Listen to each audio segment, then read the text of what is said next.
Hello, hello, hello, everyone. Good to see you. Hey, Linda. All right, number one girlfriend. Hello, hello to you. God bless. And Sue, number two. All right. Hey, PG. Hope they find summer. Amen. So do I. So do I. And Lisa, you are number three. Hey, PG. Much love, beautiful lady. Much love to you, girlfriend. God bless. Good to see you. And let's see. One, two, three. And I'm looking for number four. We got another Linda, right? No? Yes. Yes. We got Linda. And then we got Linda. And number four had me confused there for a minute. Had me confused. Hello, PG. Hello, hello, hello to you. Good to see you. What's the odds? Two Lindas in here tonight in the top four. All right. God bless. Uh, Lisa says, "Hey girls, Sue, how you doing tonight?" I do believe in Ronnie. Um, I do. I do too. I want to. I want to. Um, I think Ronnie wanted Summer found. I think Ronnie, you know, he's been the sheriff there for a long, long, long time. And I think, I think the longer you hold a position, um, the more comfortable you get in that position. Um, and I think you kind of, you get too relaxed. You get too relaxed. And I think that, um, and really down there, the most you're dealing with, most of the time, the most you're dealing with, in Hawkins County is, you know, illegal substance, right? Um, you've got the ones who, you know, um, deal it. You got the ones who buy it, and that's law enforcement's biggest issue, cracking down on all of that. And then you have probably a lot of domestic violence going on, a lot of, thievery, a lot of thievery, lying and thievery happening in there. That place they don't really have missing children's cases, too often. Um, Usually if they get a call about a child, they find it, right? It's wandered off. And a lot of times, it's found before law enforcement even shows up. The parents find it. And if it, the parents can't find it, law enforcement does, and usually the child is okay. Sometimes, not in some situations, but most of the time, the children are okay. Law enforcement has a lot on their plate down there, with fast drivers, as I said, substance abuse, domestic violence, a lot of thievery and lying going on. Whole lot of evilness, but not that evil, not to the extent of Summer Wells' case. And I think that Ronnie had a lot on his plate at the time. I mean, Summer's case came up at a bad time. It came up at a really bad time. It was just horrible timing.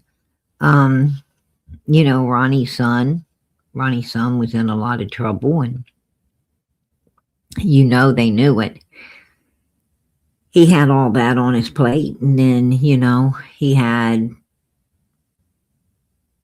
a lot of other things going on, I'm sure, in his life, and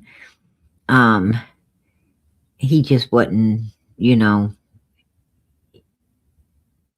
I mean, anybody could have made that mistake. I'm not, anyone could have made the same mistake he did. Um, because you don't want to believe, nobody wants to believe that someone would, you know, that parents would do anything to their own child, especially in places like that. When he went up there, um, there was a mother and a grandmother, right? And they were living like all the other people live. This is how these people live. And, they're not looked down on for living like that because tons of them live like this. And so when they got up there, the dad's coming home from work, right? Um, and I mean, on the outside, if you're standing on the outside, Don's working, self-employed, uh, doing, drywall, and he's got contracts with one of the biggest companies down there, Tucker's Drywall, right? He's got a contract with one of the biggest contractors, in that area, and you know, a highly looked upon contractor as well. And you're just not going to think. You're not going to think that, you're not going to think that Tucker's Drywall is hiring up somebody that would do something like this. And you wouldn't think somebody that works and, and finishes one contract after another for this particular company is going to be doing something like that as well. And you have the grandmother and the mother. I mean, everybody looks at grandmas, like the best people in the world. And they're like, even if the mom ain't much good, grandma usually is, right? Grandma's always the good person. I can understand how that ball got dropped, I guess. But Ronnie really dropped the ball. I mean, he went up there and you can't let your emotions, you cannot let your emotions take over, when you're handling business. You can't let your emotions get into it. What I'm saying is you can't just think that this is a good dad working, for a highly respectable company. You can't just think that, grandmas are all beautiful and great. You can't just think these things. You can't go up there just thinking that, the kid wandered off and, not put out an Amber Alert, not suspect the parents of foul play. You can't go up there like that. You got to go up there suspecting everything. You got to go up there and suspect that maybe the kid did wander off. You got to go up there and suspect it, maybe it was abduction. You got to go up there expecting that, these parents could be guilty as hell, foul play. You have to take it all in consideration, and you've got to handle everything professionally. And okay, she wandered off. Let's get a search team out here on the road and access the woods from the road and see what we can find in there. Okay, she could have, maybe someone took her. All right, that's an option at the beginning. Let's, put out the Amber Alert. Let's get, let's start blocking off areas, searching cars, looking for, for someone that, has a child meeting this description, and, start answering the phones, and let's find, we're going to make sure that we cover every base And every tip that comes in, we're going to make sure that it's not Summer. And then you handle the foul play, and you take everybody off the hill. The hill gets roped off, right, immediately as a crime scene. You tape it off. You get Don in one officer's car. You get Grandis in another officer's car. You get Candace in a different car. And you have them 3 cars haul Donald, Candace, and Grandis all down to headquarters. And you have detectives waiting there to question them up. Now they get split up in different rooms and they all get interrogated. You pick Hunter up from the ball field and you get him in there.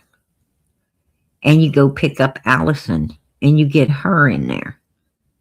Because you got to have all the players.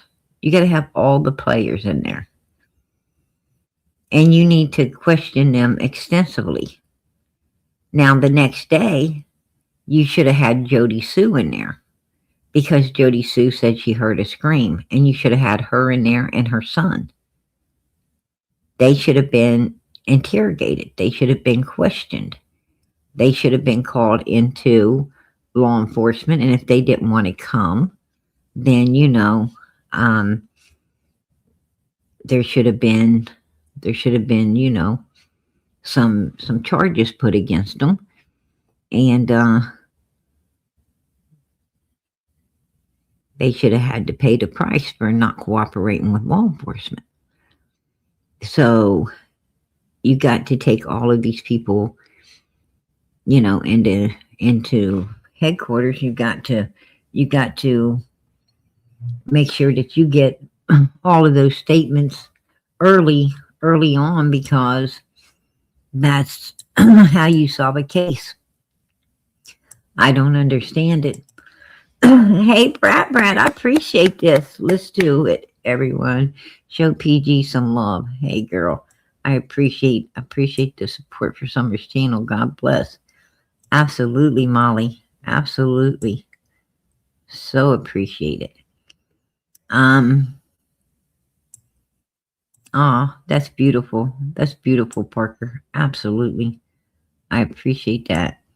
Hey, Texas Blue 22. How you doing tonight? Brad, I appreciate you putting that out for me, sweetie. But, yeah, it's, wasn't handled right. Summer's case wasn't handled right, you guys, from day one. Ronnie really dropped the ball, didn't get all the information that he could have got if he'd have just been on it better at the beginning. And, absolutely, we won't stop till we find Summer. That is the truth.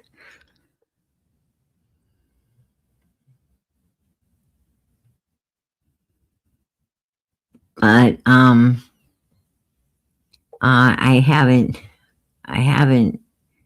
appreciate the credit. I appreciate that credit, Bridget, but we haven't completely solved it yet. We gotta find Summer. We gotta find out where she's at. We gotta unearth her, right? We gotta unearth her and get justice for her. Absolutely.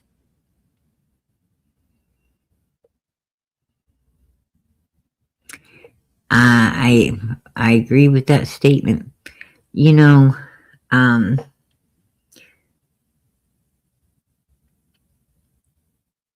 I hope the next sheriff, it is fresh eyes. It is fresh eyes.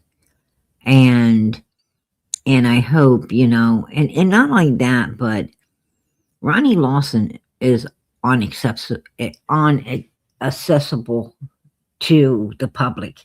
What I'm saying is, he was sheriff so long. When you call in and you want to talk to Ronnie, they will not let you. Like, you cannot talk to Ronnie. You have to talk to Pruitt, which, is a prune, right? He's a prune. In my opinion, the guy's a prune. he is, you know, he's the one that's uncooperative. He is very uncooperative when it comes to Summer's case. And Ronnie Lawson should have been doing something. Ronnie Lawson needed to step in and tell Pruitt that he needed. If someone calls in with a tip or someone calls in wanting to talk about the Summer Wells case, he needed to listen, not hang up on people. He needed to listen. He needed to hear hear people out and hear what they got to say, which he was not doing. And if he's not going to do his job, he needs to get his old ass canned. That's my opinion. He needs to get canned because his job is to listen to the people.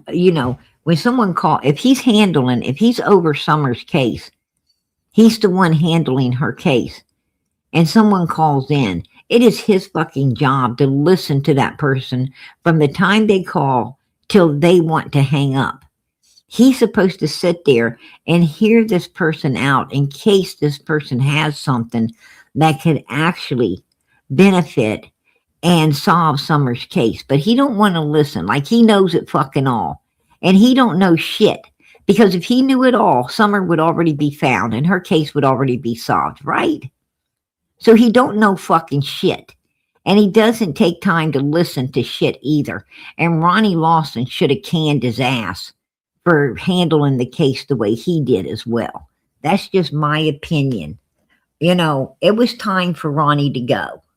It was time for Ronnie Lawson to go because Ronnie Lawson was playing the good old boy stuff and he had some real, pieces of crap in there on not doing their job and getting away with it. That's my opinion.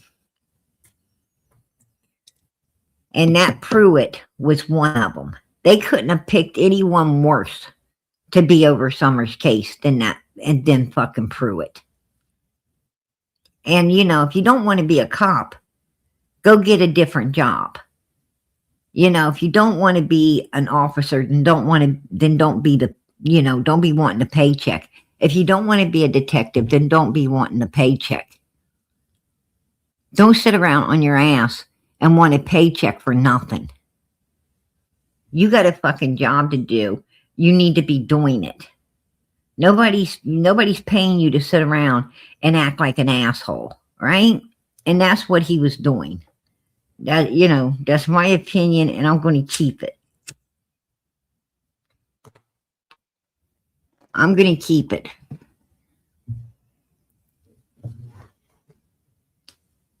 And if old Pruitt ever wants to talk to PG about it, I'd like to let him know. I have recordings to show that that's exactly what he is.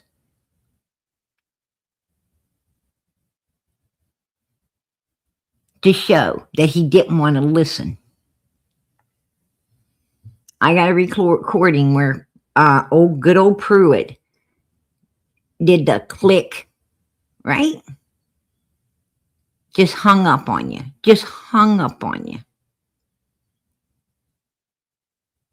He didn't care what you had to say. He didn't care if you had more to say. He didn't care if you had anything that could possibly solve this little girl's case.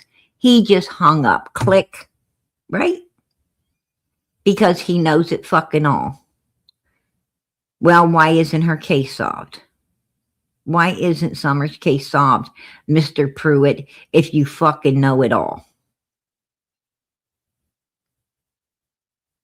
It's not solved because you don't know it all and you didn't want to listen, right? You didn't want to do your job. That's why Summer's case ain't been solved. Now, my next question is, why?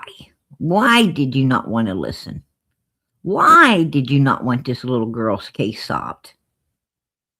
What the hell is going on that you didn't want it solved? What's going on that you didn't even try to solve it?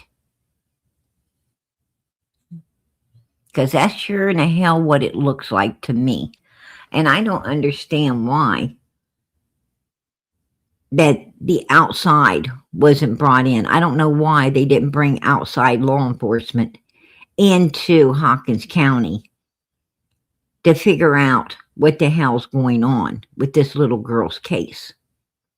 Why it was being handled so sloppy. Why it seemed like nobody wanted to solve it or work on it or listen to anything that could solve it. Because they sure in the hell didn't already know everything. There's no way they know everything, because if they did, the case would be solved. But yet they're not listening.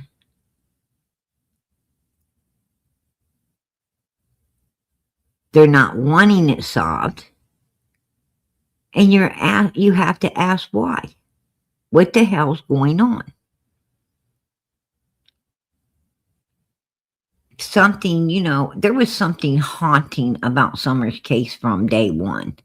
There was something really haunting about her case on June 15, 2021, right from the start. Right from the start, there was something really weird about this little girl's case, because you had law enforcement up there destroying evidence. Instead of collecting evidence, they were up there destroying it, right? That's what they was doing. I mean, I like to say, well, they were, dropping the ball and fumbling and doing all of these things. But I'm going to tell you, I don't think anybody's that stupid. I really do not believe that anyone is that fucking stupid. Right? I mean, you would almost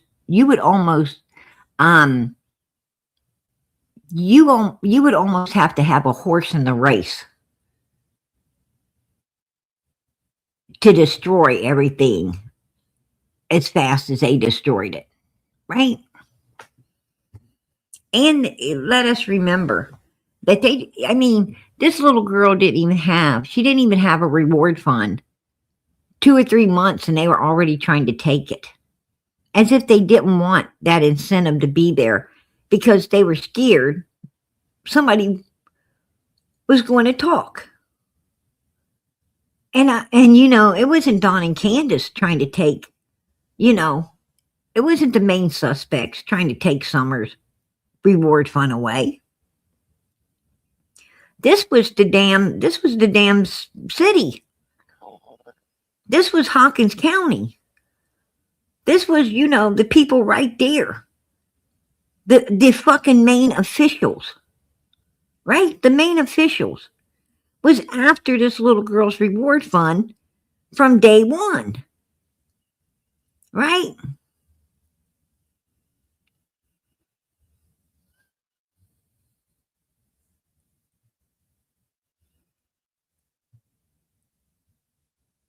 Make that make sense. I don't know. I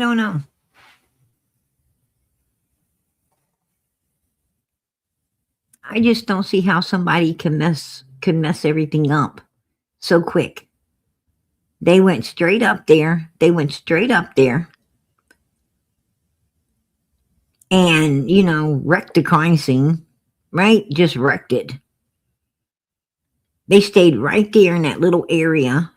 They didn't venture off other places, searching or looking or anything. They had a handpicked few to go out there and act like they were looking for. Just a handful.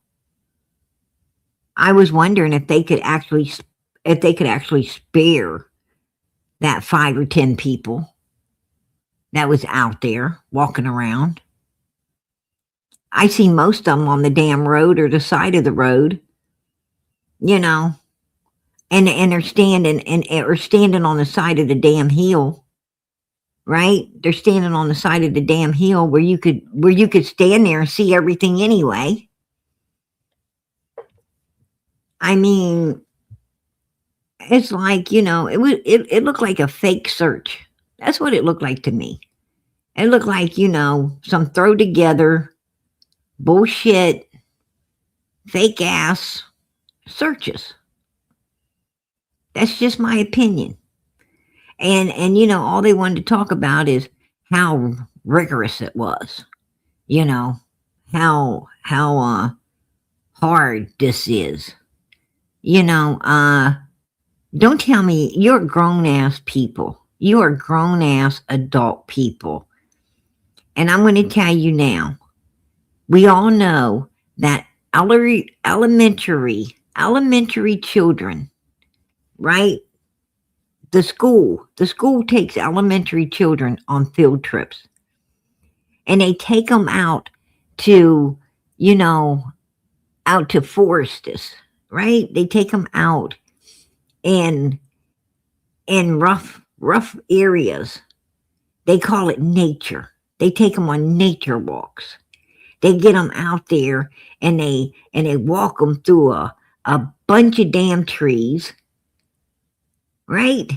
A bunch of trees and beside a bunch of creeks and uphills and downhills and you know sometimes they even take them, walking around freaking mountains, right? Make sure you don't lean over the side. Stay close to the mountain. We're going up. We're coming down. And these are little kids. And these kids, they're carrying, their mother freaking lunches and everything else through there. Because at lunchtime, they're going to have to sit down. They're going to have to, get their lunch out. They're going to have to eat. They're going to have to get something to drink. And they're going to keep hiking. And I'm going to tell you something. The school usually gets there, right? They usually get there around 10 o'clock, 10:30 in the morning. And they stay there all mother freaking day. You don't even get back to the school until what? 4:30 in the evening. You don't even get back on the bus and get off the bus. All the other kids gone home because you went on a field trip. You went on a nature walk. And let me tell you something. You walked yourself the whole entire time, except for the 5 or 10 minutes you got to sit down, eat your lunch. It started to get a little noisy, and it was get back up and let's go. Now, if a bunch of children can walk 6, 7 hours, and I'm talking about little kids, grade school children, can walk 6 or 7 hours on a nature hike, all in wooded areas, all of them grown-ass adults could have definitely did it. You're going to tell me grade school children are smarter and more athletic than a mother freaking whole law enforcement? Well, grade school kids are more athletic and smarter than a whole law enforcement, then I think the grade school children should be getting trained up and taking over the jobs. Because them grade school kids, if Summer was out there, they'd have found them, right? They'd have found her. Just saying. They'd have been out there running their little selves all over the place. And and you know what? When grade school kids came out and said, hey, she's not in there, I would have believed them. I would have believed them.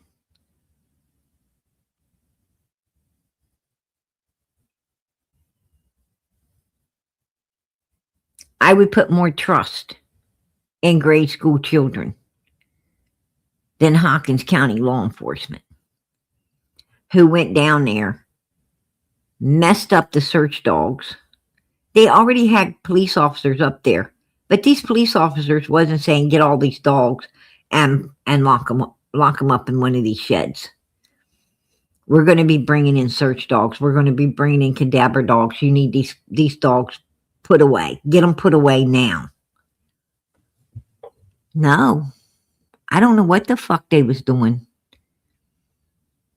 I have no idea. Sounds like they was up there just on the property hobnogging, acting like good old friends, good old boys with one another.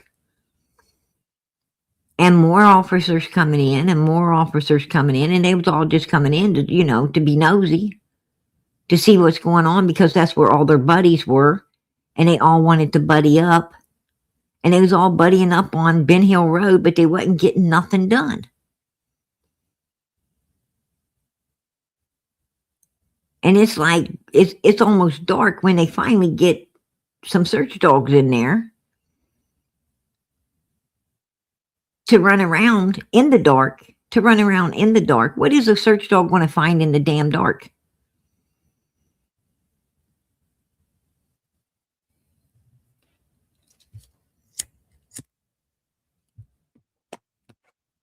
They done burned up all the daylight. They wasted and burned up the daylight. And then they walked around on the side of the hill till about 12 o'clock, 1 in the morning, and they decided to all go home. We got to go home. We got to all get some sleep. We got to get up in the morning, get us some breakfast, have our coffee, eat some donuts. Come on, boys. We got a long day ahead of us tomorrow. We'll be back at 9 o'clock. We'll be back at 9 o'clock tomorrow morning.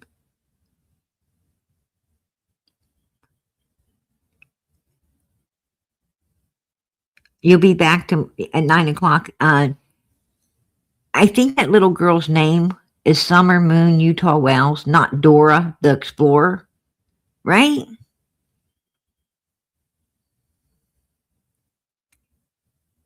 I do not think that, she's got an intelligent backpack with her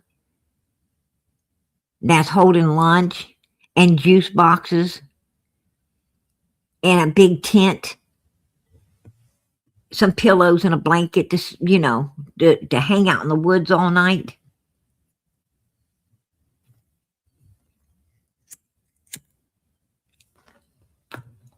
And then you got Robin from the church popping in and Weird Al with her, right? You got Weird Al with her, the flute player. And they run up on the hill. And they're like, let's get some fanny packs and some snackies.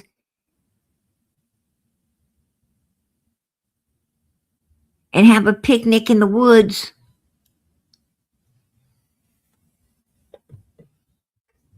Oh, me and Weird Al are going to go out there in the woods like Hansel and Gretel, and we're going to leave a trail so we can follow it back to safety.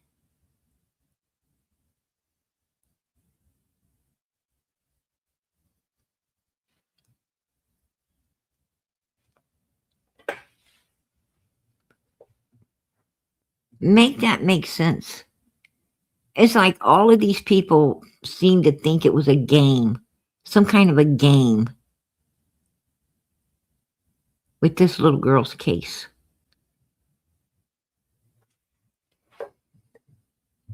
And they've all act like it's been a game ever since. A lot of people said, you know what? This may be some kind of experiment. This might be some kind of experiment. There may not, this might be a movie. This might be like a Hollywood movie.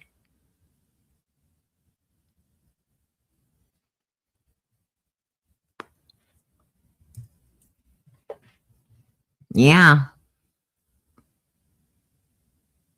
Sure. Like the weird movie where the guy was on the set the whole time, growed up on the set and didn't know that little hometown wasn't nothing but a bunch of fictional stuff, and everybody else was going home in a real world.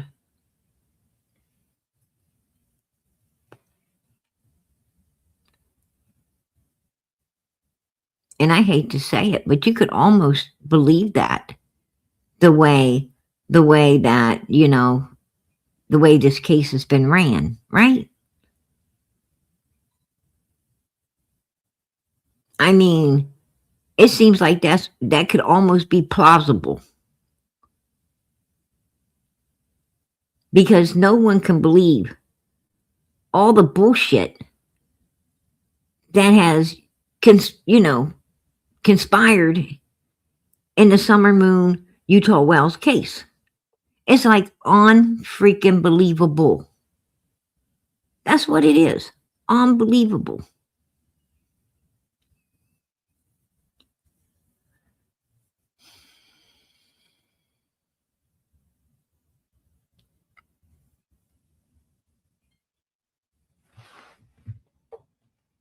Hey, I appreciate that, C. I appreciate it. God bless.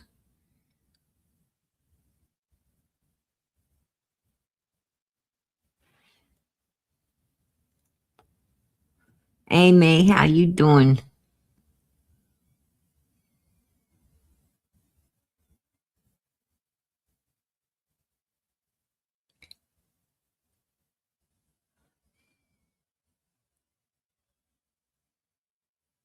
Absolutely. And that's true. That is true. Everybody was losing their kids except Andy and Jody Sue. That is true. That absolutely. Absolutely.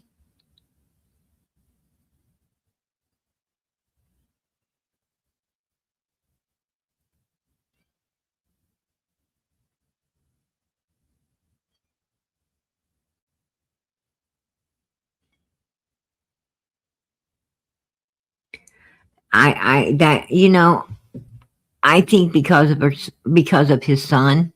I don't know about Ronnie Lawson, but because of his son, Italian Cookie, I do believe, that was a hindrance in the Summer Wells case. Yeah, absolutely.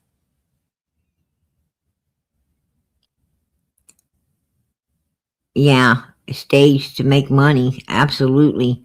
You know, um, wouldn't it, I'm going to be honest with you.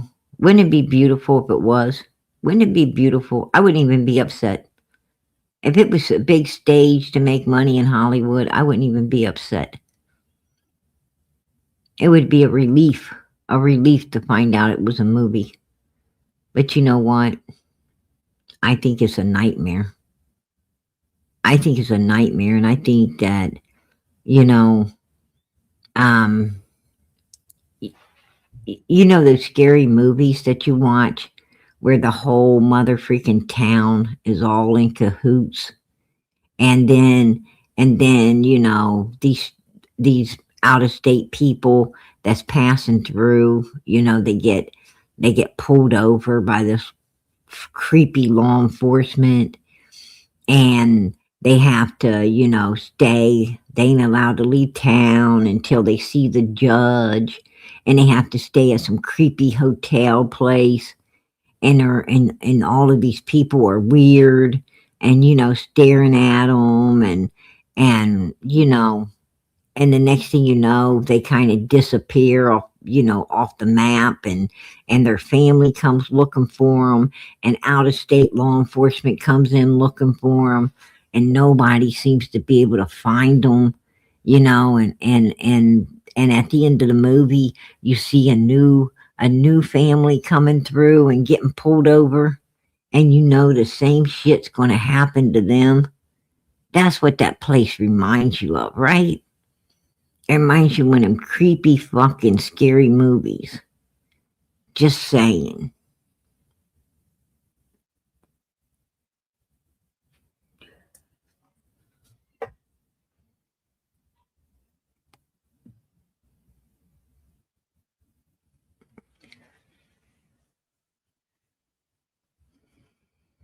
Absolutely. Exactly, Anna. They did not think the Summers case was going to get that big. You know what? That is the truth. That is the truth. Absolutely. They didn't. I agree. It was a shock. It was a shock to them. And that's another thing I don't understand.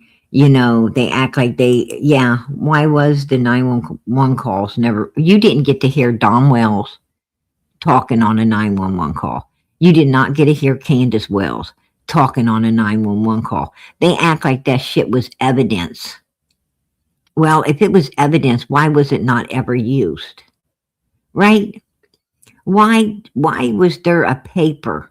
Why was there a paper? A legal document, right? A legal, very legal document stating substantiated charges, right? Substantiated, baby, meaning it happened. It was enough to prosecute on. Substantiated. We believe it. We've got the psychological evaluations. We got the medical examinations. It is, in stone that these people violated 3 children. 3, not 1, not 2, but 3. And if Summer wasn't missing, I bet you 10-1 that her name would have been on there too. Right? They'd have been 4. And these mother freakers wasn't even prosecuted. They wasn't prosecuted. The state didn't need them to sign the kids over to avoid prosecution. The state could have prosecuted their asses and the kids would have been taken anyway. So why? Why was that deal made? Why was that deal made? Is my question.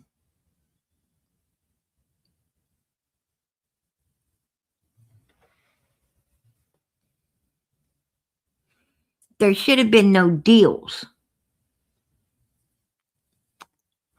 Something don't sound right. Something in all of Summer's case smells worse than a damn skunk. Even tomato juice isn't going to help it, right? All the tomato juice in the freaking world isn't going to get rid of that stench.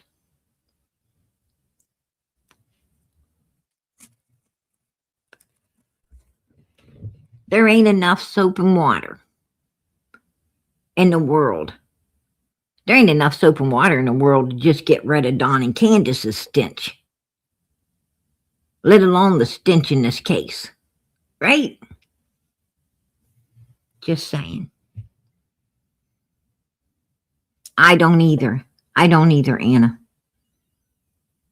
And I'm going to tell you something, honey, that wasn't, he said, she said, BS. That was facts. They say there ain't no facts in this case. Oh, hell yeah, there is. And that's another thing law enforcement has done in this case. They have gaslighted us. They have gaslighted us for a long time.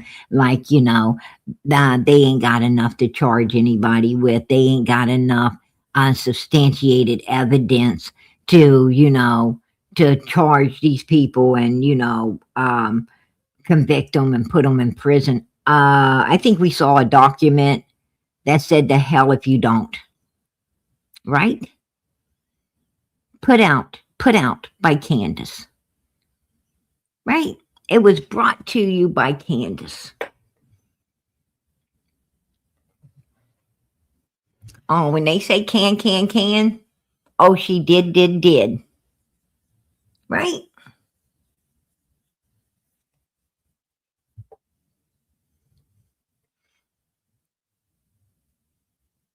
She was the great sponsor of living proof. Facts.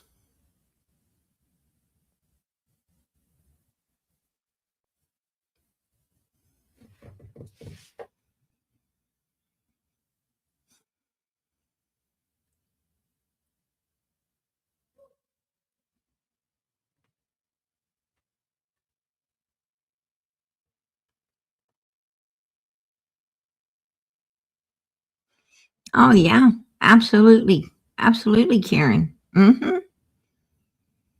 These people, these people did. They absolutely did. They got, they act, all of these people came out, like Jody Sue with her fake scream, and Fred, Heel, and Laura with their pack of lies. I'm gonna tell you, they got a whole mother freaking um. I'd like to say they got a bucket full of lies, but Fred and Laura, and they have a mother freaking semi truck full of freaking lies, right? And they're working on another one. They're working on another one. The first one's full.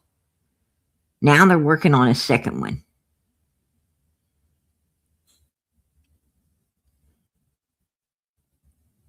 And when you have people coming out like that, you know, trying to ruin the case instead of solve it, there's something really freaking, creepy going on behind it all, right?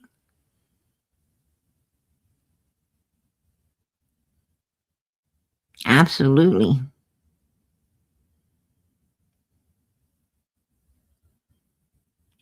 Yeah, like I said, yeah, I believe they're all sick. That's my opinion. I'm going to keep it. I truly believe, I'm going to tell you something. Um, like, I don't think I've, I don't think I've met a nice person in that area. I don't think I've met one nice person in that area.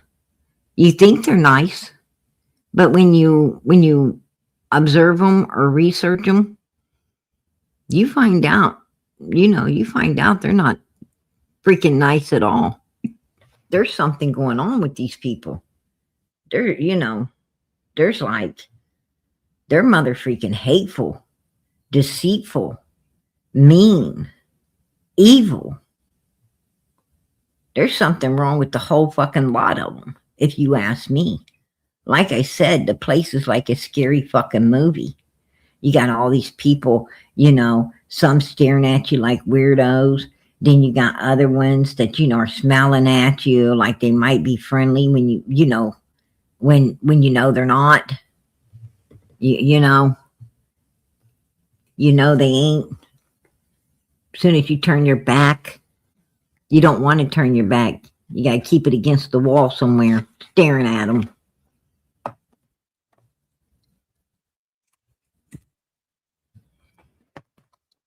You know, and they'll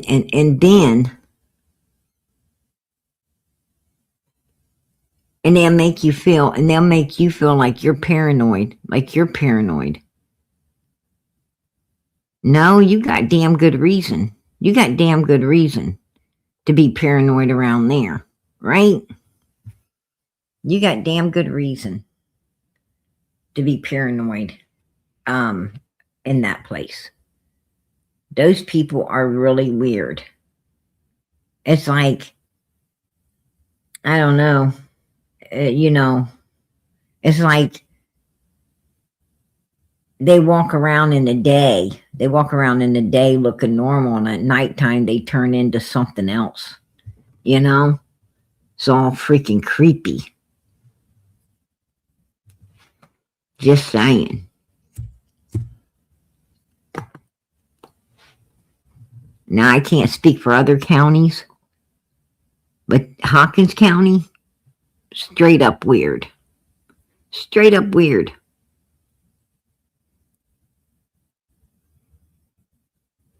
Yeah, super freaky. Absolutely.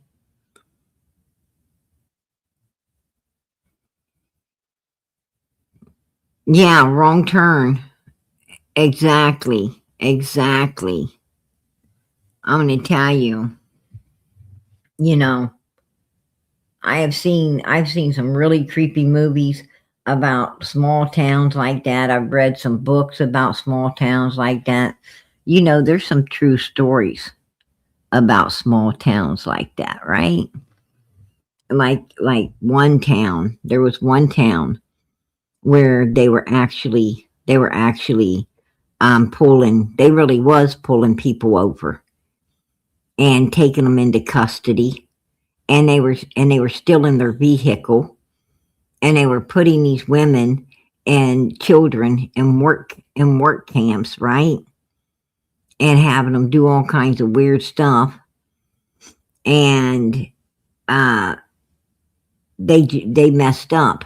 They messed up because one woman that went through and they pulled over with her daughter, in the vehicle while law enforcement was busy with mommy.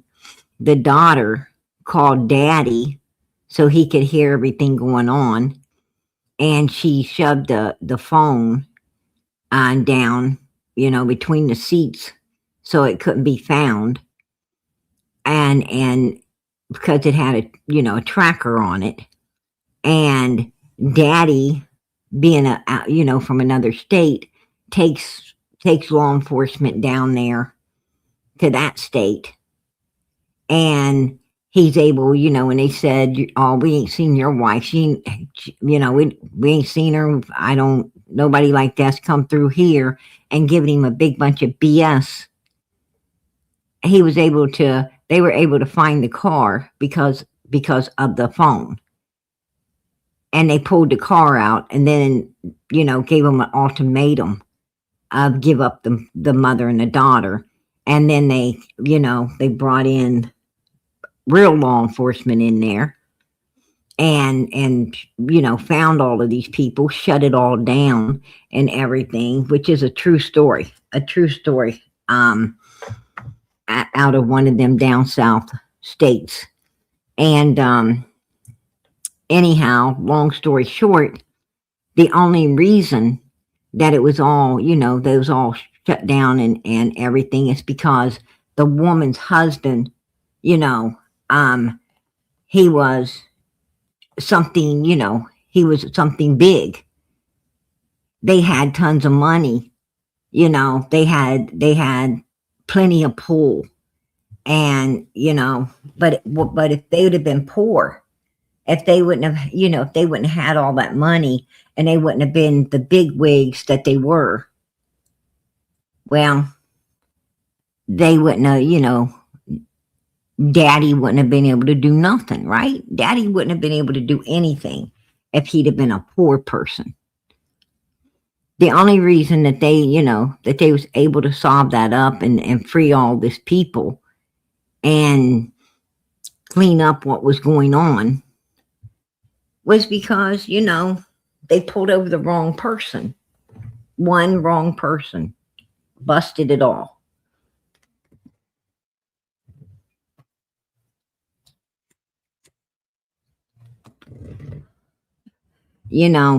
And you got to have a lot of questions about Hawkins County, because Ronnie Lawson's son got a slap on the wrist and he went home. And you got to, if you even mention Andy Bernard's name, Pruitt will hang up on you. Also, certain names trigger the click button, right? You mention certain names and it's hello, just got hung up on. So, with that being said,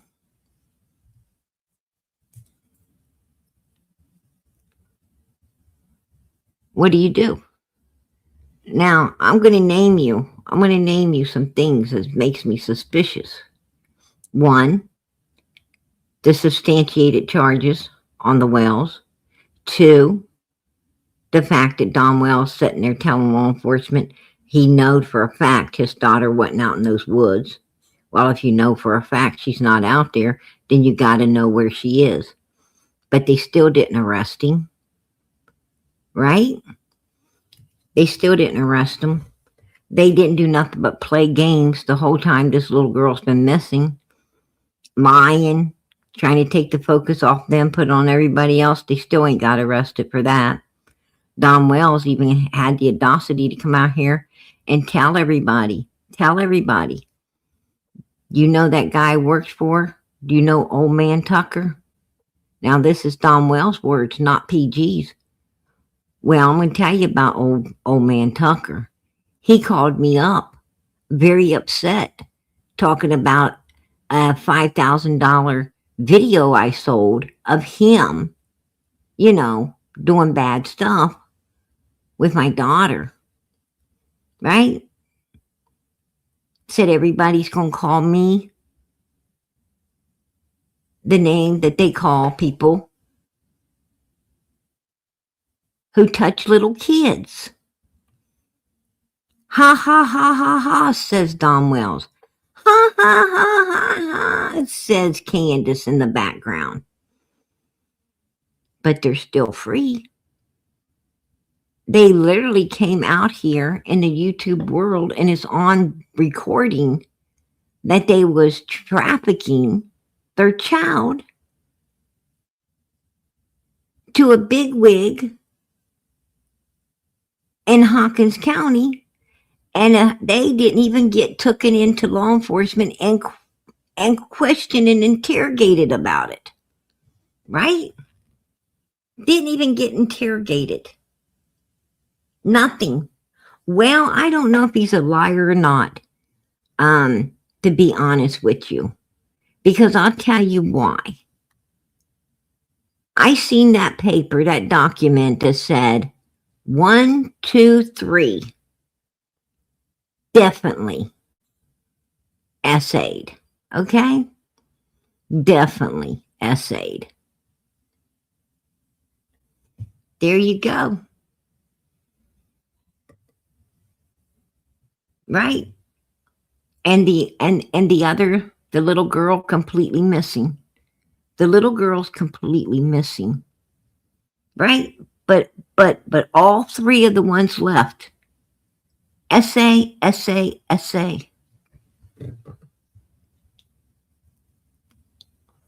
Substantiated. Somebody was doing it. So why would I not believe it? Why would I not believe what Don Wells said? Why would law enforcement not believe it? Why would law enforcement not go up there and get them and pull them in and interrogate the hell out of them for saying it? Why didn't they get them and say, out of your own mouth, Don Wells? And Candace, you're in the background laughing, talking about how you guys sold a videotape for. Let's talk about that, because that's called trafficking. And that carries a very heavy sentence. And from what you guys said out of your own mouths, and I don't give a damn who you said it to. I don't care.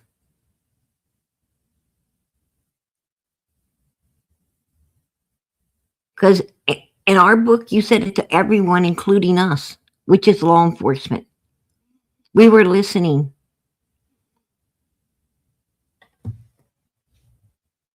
We're officers first and citizens second. And when you put it on the loudspeaker, you was talking to everybody, law enforcement and all. That's why your ass is here. That's why we want some answers. That's why we went you on a lie detector's test. Did you traffic your kids? What you said about that video, is it true? Now you can take the lie detector's test, or you can go before the judge, because you're under arrest for admitting that you was doing this. And the only way you're going to have, you got to prove yourself, that it wasn't true, is to get on that lie detector's test. If you don't want to do that, well, we can tell the judge and the jury and everybody that you didn't want to do it. And what does that mean? That you're guilty, that you're probably telling the truth, right? Without a shadow of a doubt, you're telling the truth, because you're scared. You're scared to take a lie detector's test.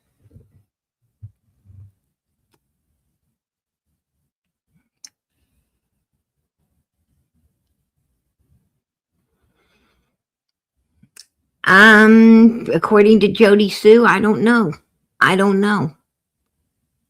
Jody Sue said that, Jody Sue did say, Don, Jody Sue said that Andy was supplying the stuff, to allow these kids to be done like that.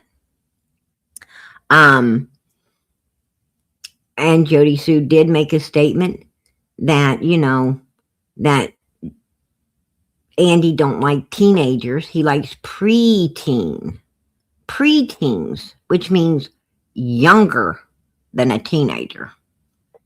So I don't know. Could be true. Could be true. I don't know. I mean, you have Fred Heel running around, and I think he's the biggest liar in the world to save his own ass. But he did say, that Andy's son was in a swimming pool unattended across the road with who? Summer Moon Utah Wells. 3 weeks before she went missing. And Fred should know because he was up there. He was up there looking it all over. And that's about the time that Fred stole Summer's tricycle too, right? Stole her bike. He took her bike. Said and made a statement that Donna know what it effing means. So obviously, how would Don know what it means? I think Fred needed to elaborate on that. I think he needed to, if I was his sister, I would have had him elaborating on that, right? Like, what the hell do you mean by that? What do you mean he'll know what it means? Come on, I'm your sister. Elaborate on that. I'm not going to be picking your ass up and hanging around with you no more if you're going to act like everything's a damn secret.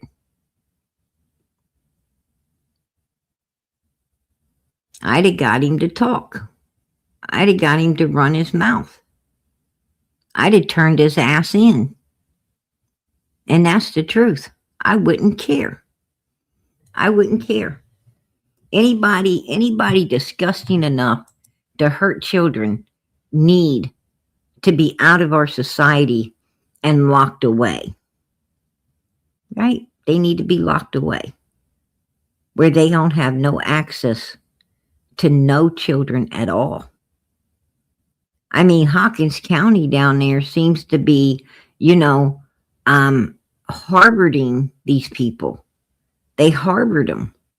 What I'm saying is, they act like they ain't got nothing to prosecute these people on, but they have plenty to prosecute these sick bastards with. But they don't prosecute them, and they use excuses not to do it. Right?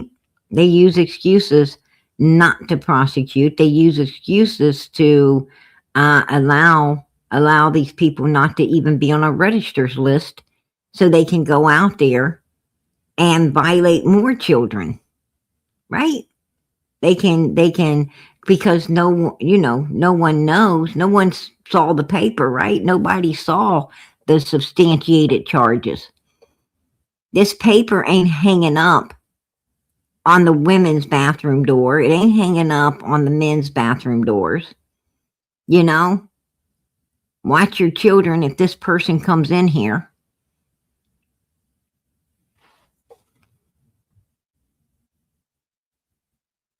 It's not hanging, it's not on a big billboard where everybody can see it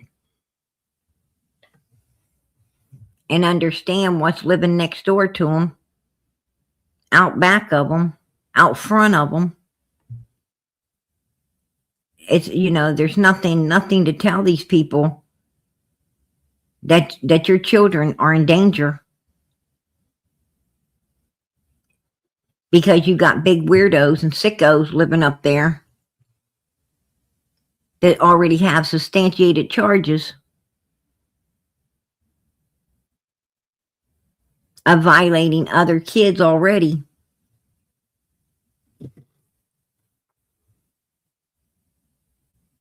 You put in their names, nothing's going to come up. How are you going to know?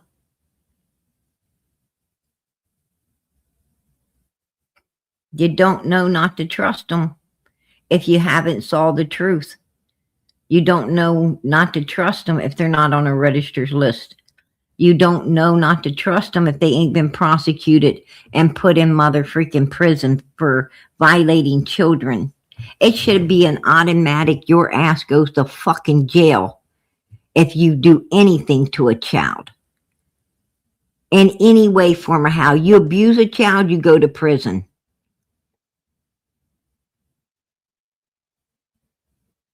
You violate a child in any way, any sick, demented way, you go to prison for life. You're sick enough to hurt, abuse, and destroy any child in any way, form, or how. Your ass needs to go to prison. That's my opinion. I will keep it. You don't go around picking on children. You don't go around using and abusing little kids. You got some real fucking mental problems if you're rechanneling your anger on a child. You got some real mental problems if you're trying to fulfill your sick, disgusting needs with a child. You got some real, you really need some professional fucking help.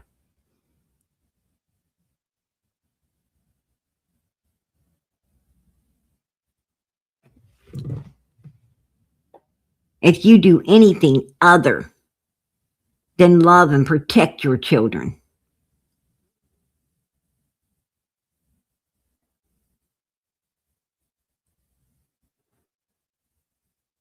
Just saying. That's my opinion. I'll keep it.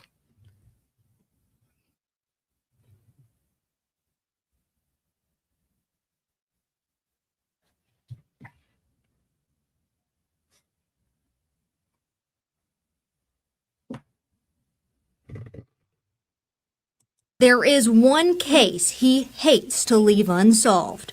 Summer Wales. That's the biggie. You know, people can say that they need new fresh eyes and we do say that.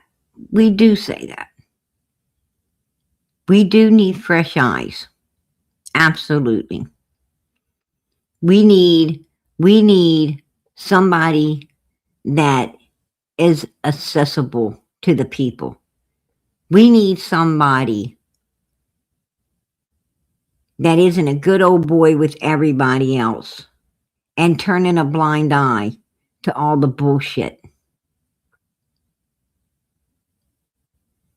We need somebody that ain't focused on their own home problems instead of being focused on a 5-year-old missing child.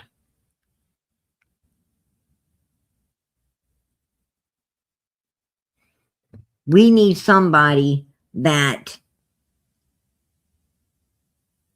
doesn't have an issue in their own family that's going to hinder them from doing what's right in the sight of God for a 5-year-old child and her 3 brothers.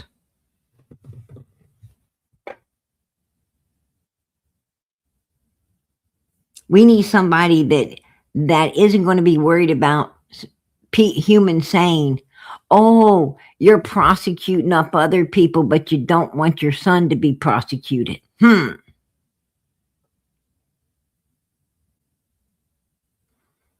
Right? We want somebody that ain't afraid to solve Summer's case because they got issues in their own family dealing with the same exact issues that was going on up on Ben Hill Road. Just my opinion. I'll keep it.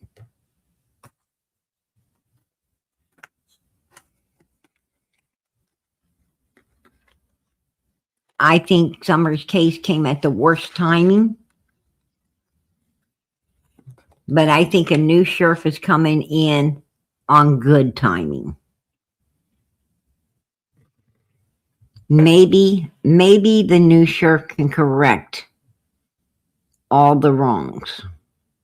I hope so. I hope so.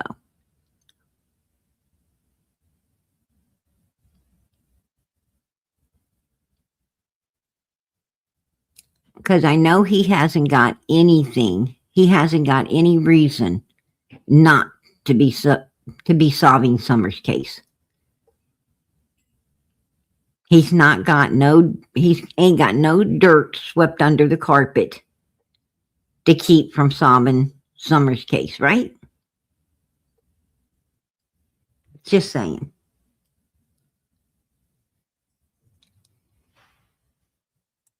They need to do this and do that. Summer Wells' name is mentioned this hallway every week. We look into every week. Her name's mentioned every week. Her name should be mentioned every fucking day, every damn second until it's solved. Not every week. Oh, somebody just remembered to mention her?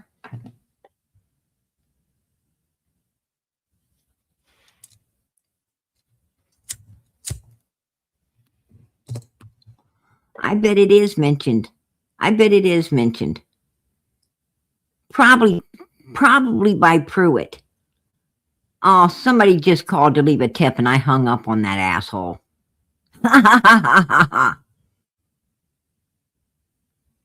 That's probably how it's mentioned. Right? Put a 1 in the chat if you agree.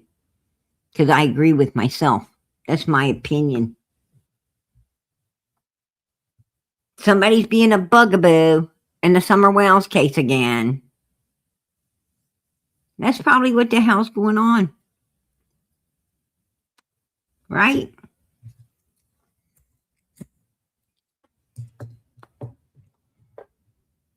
No doubt in my mind. No doubt in my mind. It's just, it is what it is. I mean, somebody's got to speak the truth, right? Somebody's got to speak the truth for Summer.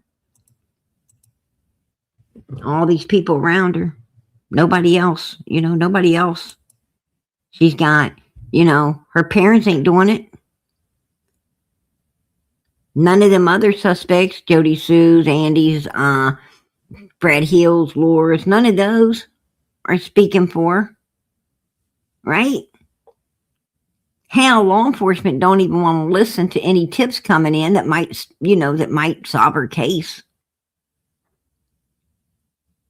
They're sure in the hell, they ain't got her back. They ain't got her back either. They wouldn't be hanging up on tips if they had her back.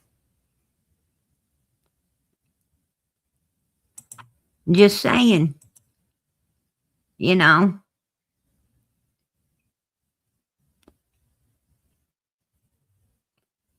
every tip we get.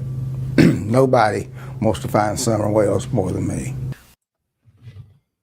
Like you said, like I told you, it was tips. It was tips coming in they hung up on. Yeah, see, I told you. Nobody wants to find Summer Wells more than him. So he's basically saying even the parents ain't interested in finding their daughter. Right? Even the parents are not interested in finding their daughter. Well, I'm going to tell you, Ronnie, I have to disagree with you. I have to disagree with you when you say, nobody wants to solve Summer's case more than you. Find this little girl. I have to disagree with you because personally, in my opinion, everybody out here, Summer's army, wants her found a lot more than you guys do. A lot more than you, Ronnie, because you're letting Pruitt hang up on people calling in to give information that could solve her case, but he's hanging up on them. So don't tell me how much you want to solve her case and how much you truly care, because that's BS. If you truly cared, you wouldn't have someone in your employment hanging up on people with information that could find her. Okay? You say you follow every tip. Well, how come you ain't been over there at Morrison Cemetery looking into Timothy Morrison's plot? That was open on the very day that law enforcement was called, and Candace was missing. A big gap, like from 4:30, Ronnie, to damn near 6 o'clock. She was missing. She went down and met up with Chad Arnold, which is one of the people digging graves around there, along with the Morlocks he's related to. And Andy Bernard, right out of his own mouth, and Jody Sue in a Discord, actually, like a year after Summer come up missing, in a Discord, she's talking about Timothy Morrison's grave. And Andy felt he could come out and talk about it, and it would be, whisper on the wind. But it was that whisper got in the wrong ears, and it became a siren for law enforcement to go check this gravesite out. And you didn't do it. And you didn't do it, Ronnie. You did not go and check out that tip. And you have Andy Bernard, which is right across the very dealer of Don and Candace Wells. Somebody that knows them better than anyone else. Says, I bet you anything she's over there in that plot. They put her in there before they even called law enforcement. They knew law enforcement wasn't going to pay no attention to that open grave. They knew law enforcement's going to be running all around, and that's the last place they're going to look. And that was the best place to put her. But you did not go look. You have not done nothing to see if that's where she is. So don't tell us you actually follow every lead and every tip, because you didn't follow that one. You didn't follow that at all. And that would have been a brilliant thing. Because even Ronnie, that you wouldn't have ever thought she was down in there. You wouldn't have ever checked down in there. That would have been the best place to put her. And to outsmart law enforcement. Now, have you not checked because you don't want everybody, thinking that a bunch of criminals were able to outsmart you?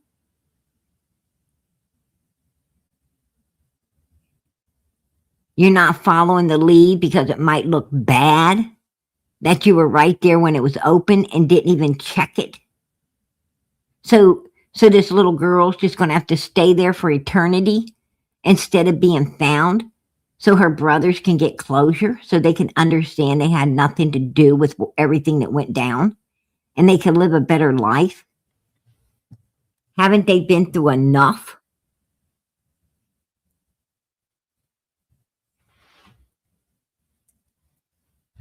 Go check it. You got a number one suspect right out of Ben Hill Road saying, that's where I believe she is. And it's your job to look into it.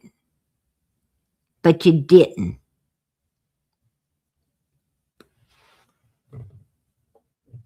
We would have called you personal, but you ain't accessible to us, are you? You're too good to talk to us, we the people. You're too good. We have to talk to Pruitt, a step down from you. We got to talk to one of your minions instead of you. That's wrong. That's wrong. I like the new sheriff. I like the way that he says, I'm going to be accessible to the public. I'm going to personally take your emails and your calls. I'm going to personally work with the public to solve this case. Unlike Ronnie did, right? Unlike Ronnie did.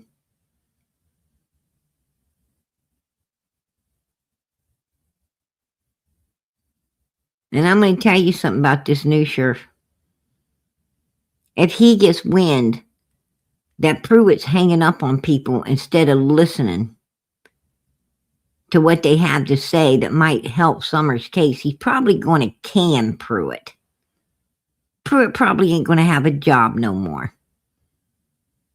Because I don't think this sheriff is going to put up with the bullshit. He's going to be like, you're getting a paycheck, you need to do your damn job. Right? He's not going to say, well, you get paid whether you do it or not. Hang up the phone. You're just a good old boy. Never meaning no harm. Right?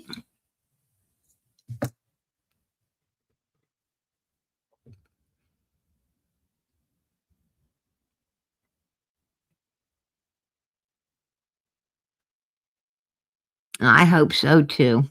I hope so too. I hope a man's only as good as his word. And I hope his words are good.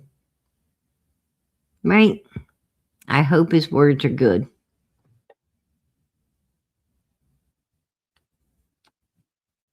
I hope he stands on what he says.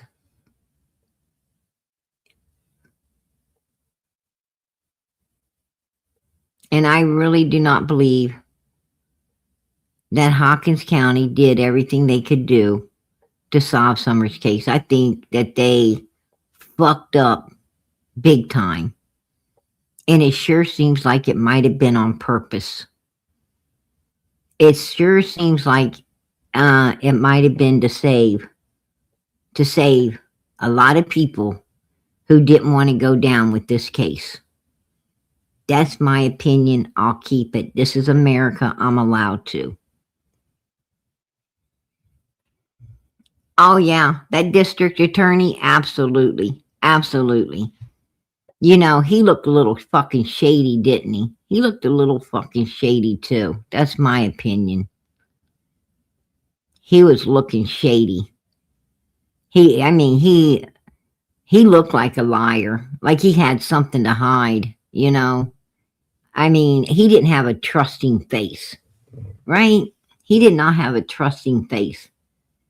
That's just my opinion.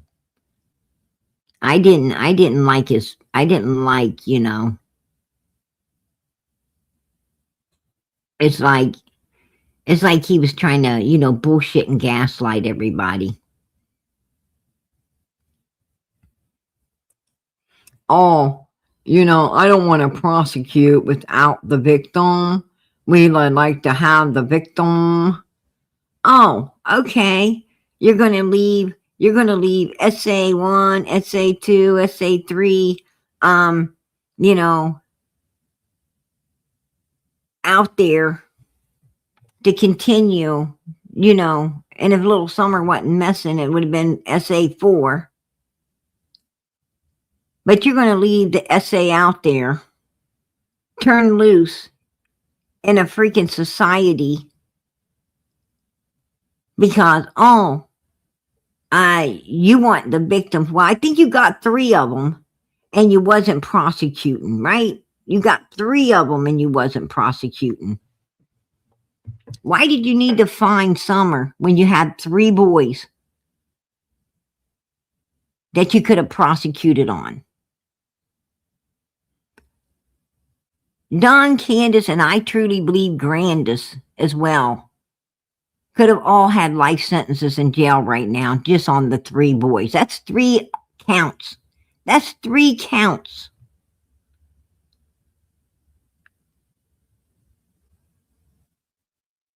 That's a fucking life sentence right there.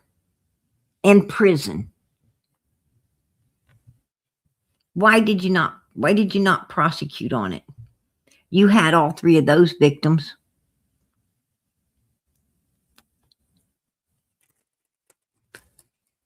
Don't act like you didn't know about the substantiated charges because you know about everything, right? You're in a higher position than the judge. Of course you knew. Unless you didn't take time to do your research. Unless you didn't take time to understand what you were talking about. You just came out fucking talking like a damn politician instead of doing your job and knowing what you're talking about, right? Exactly. I'm going to tell you something. I love Kennedy. You want to know why I love Kennedy? Because he speaks the truth. He calls these people out for exactly what they are, and he wastes no words. He wastes no words saying it like it is, right? And those are the people I like.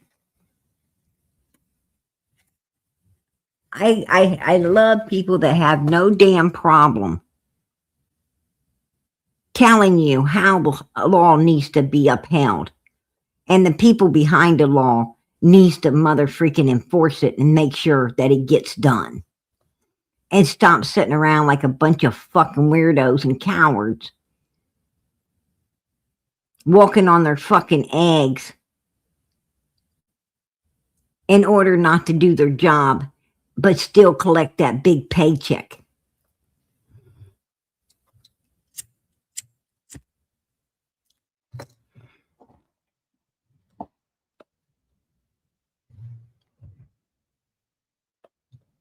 Right?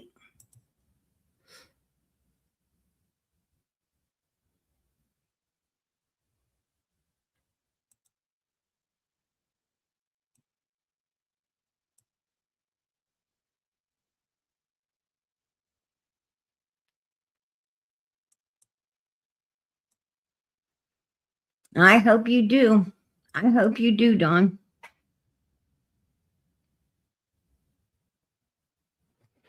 Exactly. Exactly. Hawkins County is a safe haven for a lot more than just that. Like, you know, evil can do no wrong. Evil can do no wrong in the sight of that law enforcement, right? I mean, that's a place, baby, that you can go to and put the gloves on, right? You can go down there and put the gloves on. Do whatever you please. Don't worry about it.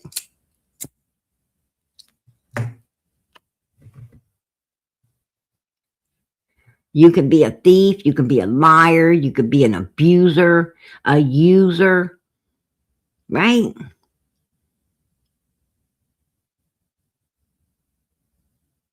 A child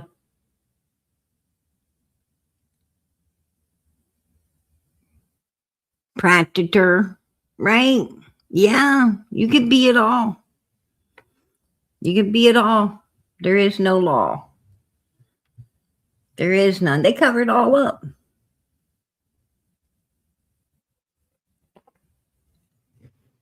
The whole place is a Seventh-day Adventist church. Run around the woods and do all the evil you want. We will uphold you.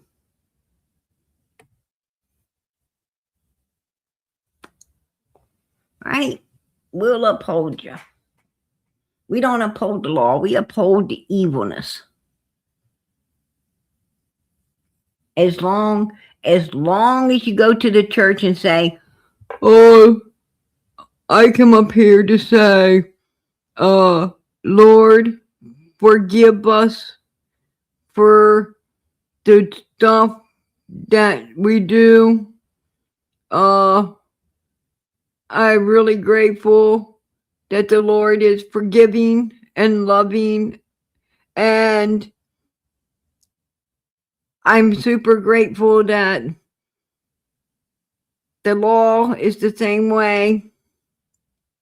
because they all belong to the Seventh-day Adventist Church that Martha White, Martha Stewart, Martha fucking something, wrote a book about evil people like my dumb fucking self, was running in the woods and doing all this evil stuff, and all they had to do was come here and say,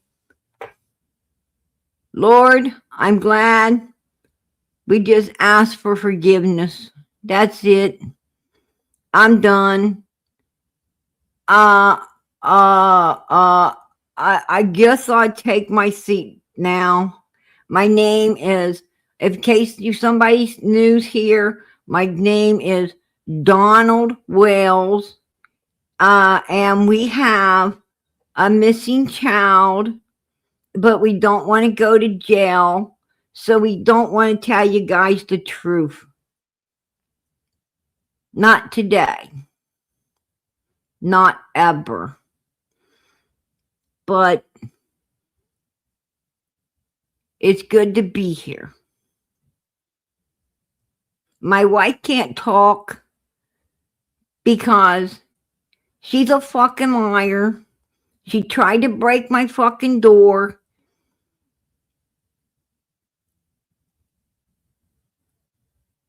She carries on and gets all messed up on stuff like liquor. And then she runs her mouth, and I'm afraid she might still have some alcohol in her from last night and might say something to incriminate the fuck out of us. So she ain't going to be able to come up here and say nothing today. Just want to let you know. Okay, now I'm done.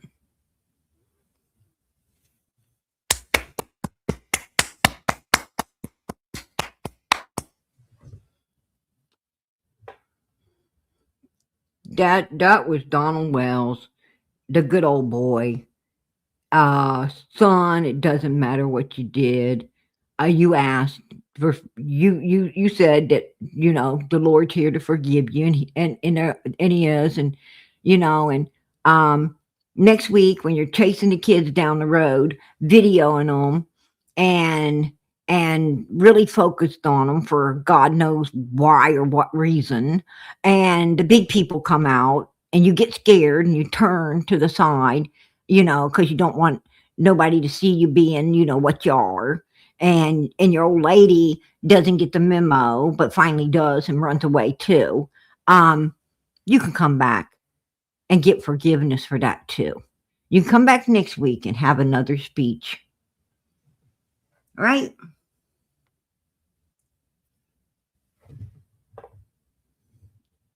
We're glad you're back, Don Wells from Arkansas.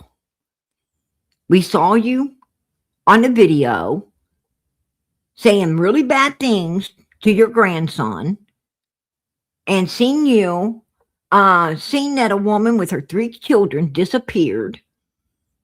I heard they were sleeping in your room, and they disappeared. Nobody's been able to find them since, but you know what? You can come in and say the same thing you said before. Yeah, I think I want to do that. I'll come up and say, Lord, forgive us for what we do. We just want forgiveness. Okay, that's good. So glad we always have this place to run back to. Big old 7-day vintage church. With the book from Martha White. Self-rising.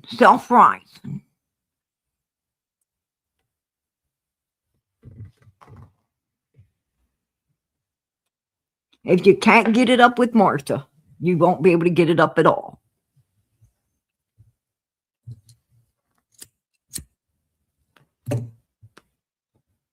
Yeah. because it's self-rising.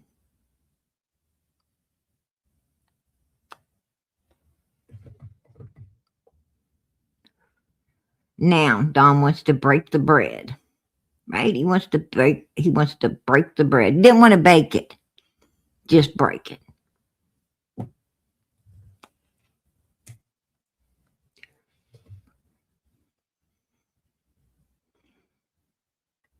What the fuck?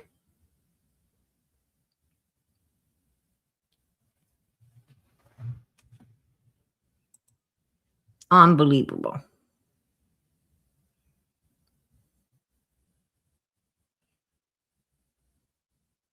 Yeah, exactly. Where did they go? Where did they go? That's the $1 million question.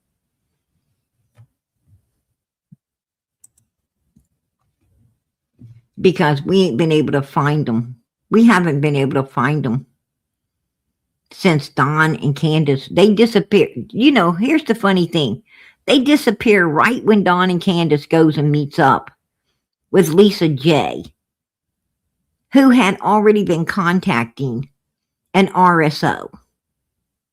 Right? Ain't that a coincidence? Ain't that a coincidence? Absolutely.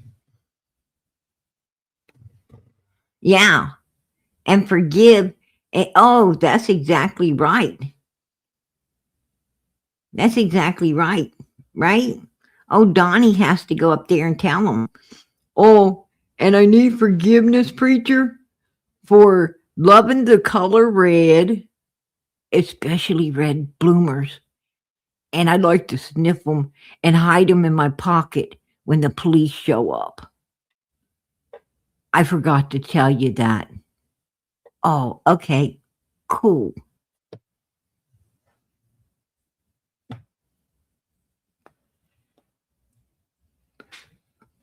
I mean, for real?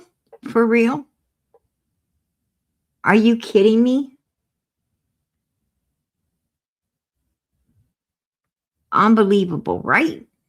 Unbelievable.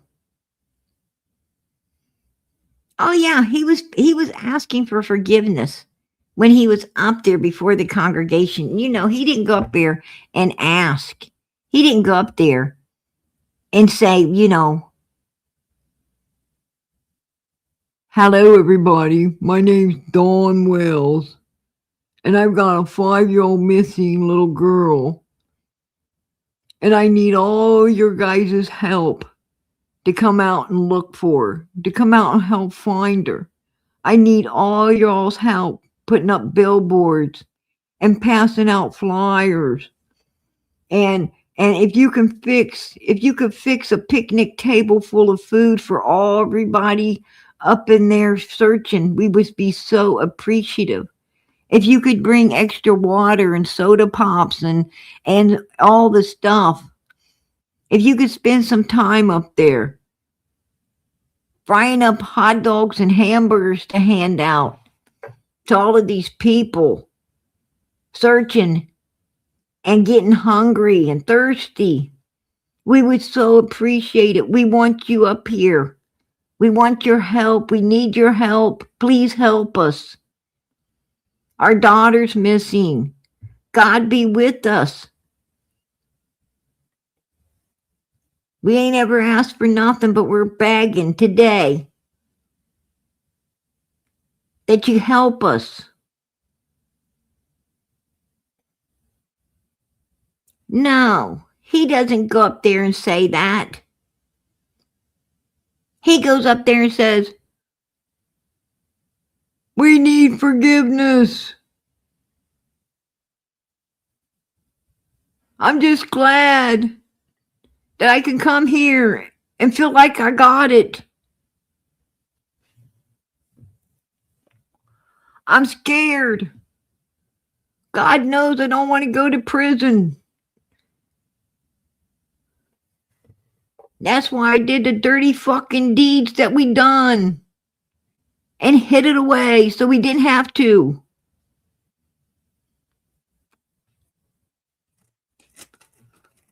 That's my opinion. I'll keep it. Don Wells was standing there saying, Lord, you know that I was scared and didn't want to go to prison. And I done a horrible, evil thing. And I'm still shaking in my damn boots.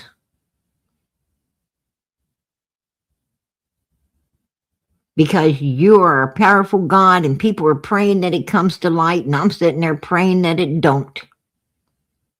Right? That's what he was in there thinking. That's exactly what he was thinking. Because he can't lie to God. And he knows it. And he knows it.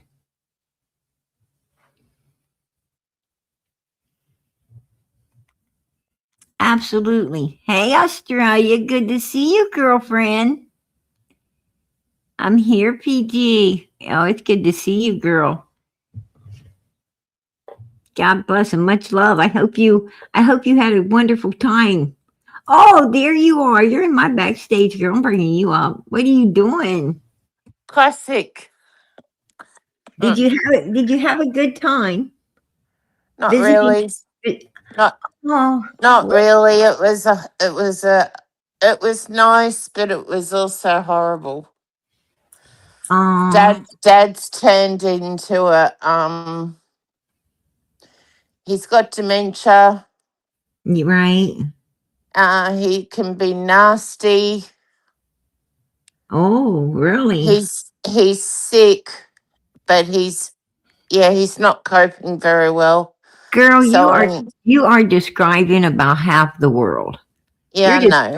You're describing half the world. To be honest with you, I think we all got dementia. I mean, have you ever been looking for your sunglasses and they're on top of your head, or looking for your keys and they're in your hand? Yes, well, but when he came out with us, I took him aside and I said, there's nothing wrong with you. Right. He's I just forgiven. said, I've had you here for the last hour and you've been fine. And I said, you spoke to this other lady like there was nothing wrong with your mind. And I said, Craig's taken you out, and said the same thing. I said, maybe it's your wife. I think that well, they want to stigmatize anybody, like anybody over what, 60, they want to stigmatize them with dementia and shit now. I mean, that's all, it's like it's like at one point in time, they wanted to stigmatize everybody with, with this health problem or that health problem, one thing and another. And then, it come out with that dementia and Alzheimer's. And I mean, it's just all this stuff they want to stigmatize. He'll be okay. That's all I can say. He'll be fine. Humans have to remember that the power of life and death is in the tongue, right? It's in the tongue.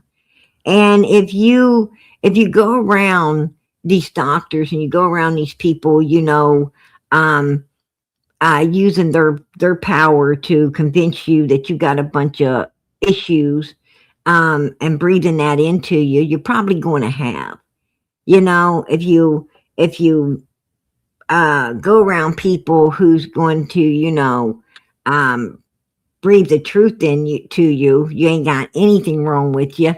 You're just getting older and you're getting too nervous and worried and putting too much on your plate. And that's why you're forgetting stuff. That's why you're doing this and that's why you're doing that. If you would understand that age ain't nothing but numbers, right? Yeah. And, age ain't in the body. And, it's in the years. What I'm saying is, you're all happy with your birthday cakes, and your 5th birthday happy, your 15, 16 happy, 19, 20 you're happy, 30 you're happy, you start to get up in the 40s, you're kind of happy, but you hit the 50s, you're like, oh fuck, you know, right? Spot on. You're Yes, you're spot like on. you're like, no more birthdays, please. Put these candles on somebody Exactly. else's cake, or at least put somebody else's name on the damn cake. Do something. And and what I'm saying is, these cakes are altering. You felt good as hell at 40, you felt good as hell at 30, you felt good. And all of a sudden, when you see that 50 birthday cake or that 60 birthday cake, it just takes something out of you, right? You was feeling good as hell until you saw that birthday cake. I mean, those numbers. Absolutely. Dad's party, Dad's birthday party was just a joke. Hey, My listen, step girl, my step family came right? and they were an hour late, my stepsister, with her daughter and their baby and her husband.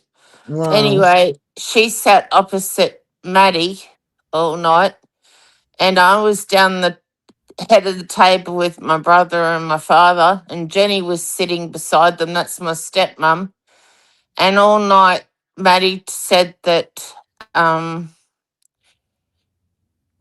Marie, my stepsister, was bitching about her tattoos, her nails, her hair.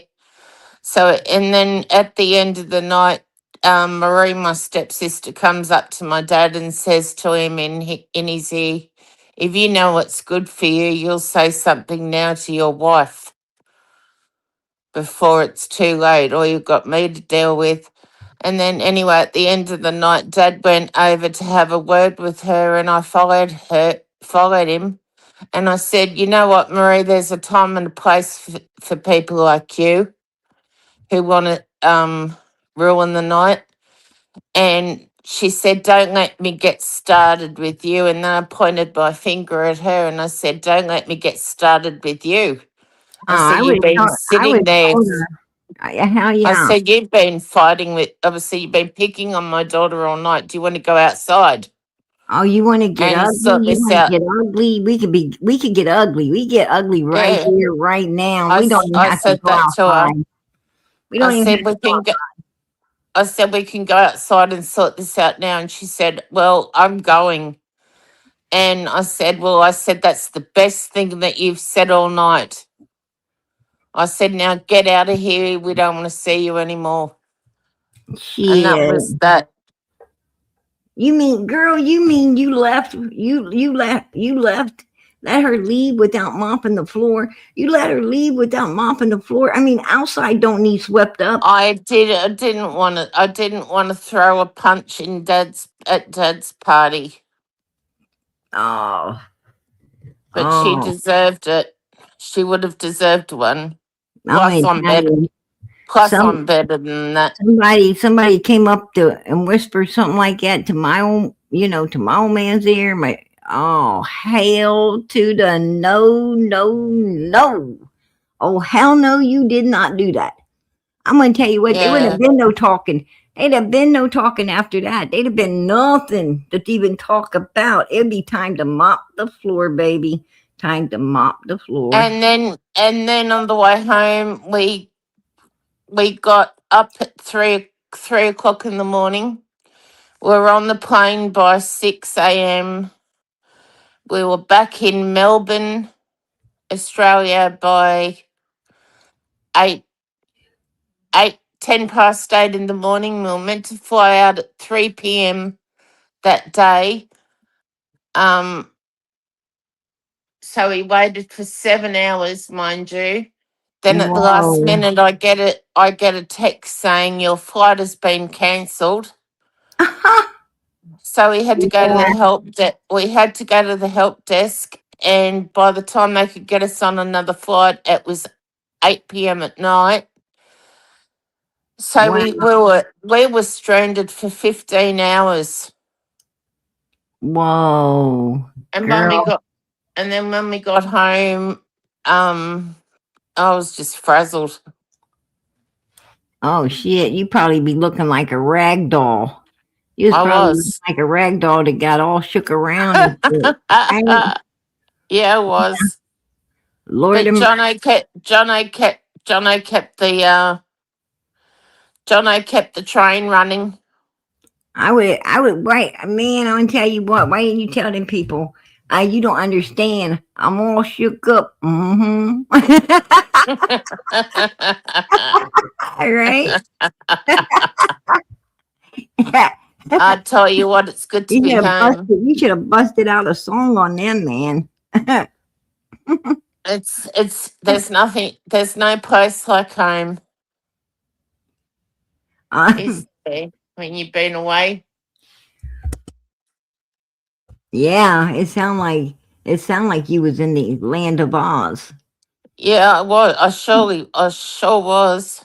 It wasn't no clicking your heels together, right? No, You found out them shoes were fake. I was surrounded by bush pigs. Oh my god. um, Jono took his Bible and read his Bible all the way there and all the way home. I'm gonna tell you, girl, man, that's the worst. That's the worst places. To be stranded is in places like that because Airport. you got those people airports, Jono's caught. bus Jono. stations. Jono's caught a really, really bad bug. You got some He's real cray. Oh, he got the travelers. He got the and travelers. I've got it. I'm sick too. Maddie's sick. Oh yeah, My like, I heard stepmother's about that. I my heard about that. stepmother's my stepmother's in hospital with pneumonia. Oh damn. So yeah, Whoa. and Yeah, dad's here in America, I took note that, like there's tons of people running around with masks on. I'm like, what the hell is all these people wearing these masks for? I mean, more people than like you think the big C word came back. With the exactly, mask yeah. up right now, and I'm like, damn, I better go get me some because this must be a sign something's happening because these people's all masked up and shit. I'm like, I don't trust you. You got like stay away from me, right? Um, but hell, they're looking at you like you might be the germ. I'm like, shit. Exactly. Don't even look And this way. You're one mask PG, up. Me. PG, I'm so proud of Jono. While we were over there, he was talking to people about the Lord, Right? and he went up to Dad and he said, Daddy, he said, Grandpa, are you a Christian? And Dad turns around and says, I've turned my back on Christianity. I'm Whoa. walking, I'm walking with Maitreya. What? Have you heard of Maitreya? It's something to do with what do you call those fat little men? Buddhas? Buddha? Buddha. Yeah, it's Buddha. Um, He well, said he still he- believes, but he's walking. he's walking with false idols. That's what he's Yeah, walking. False idols. Idols that exactly. they cannot hear Anyway, you. They cannot see you. I told him I'm disgusted. Oh, I can only imagine.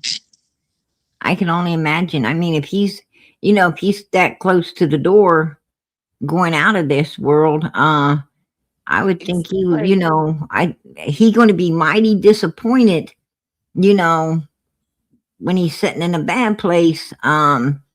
He says he says Jesus is the most almightiest being, the most beautiful being ever.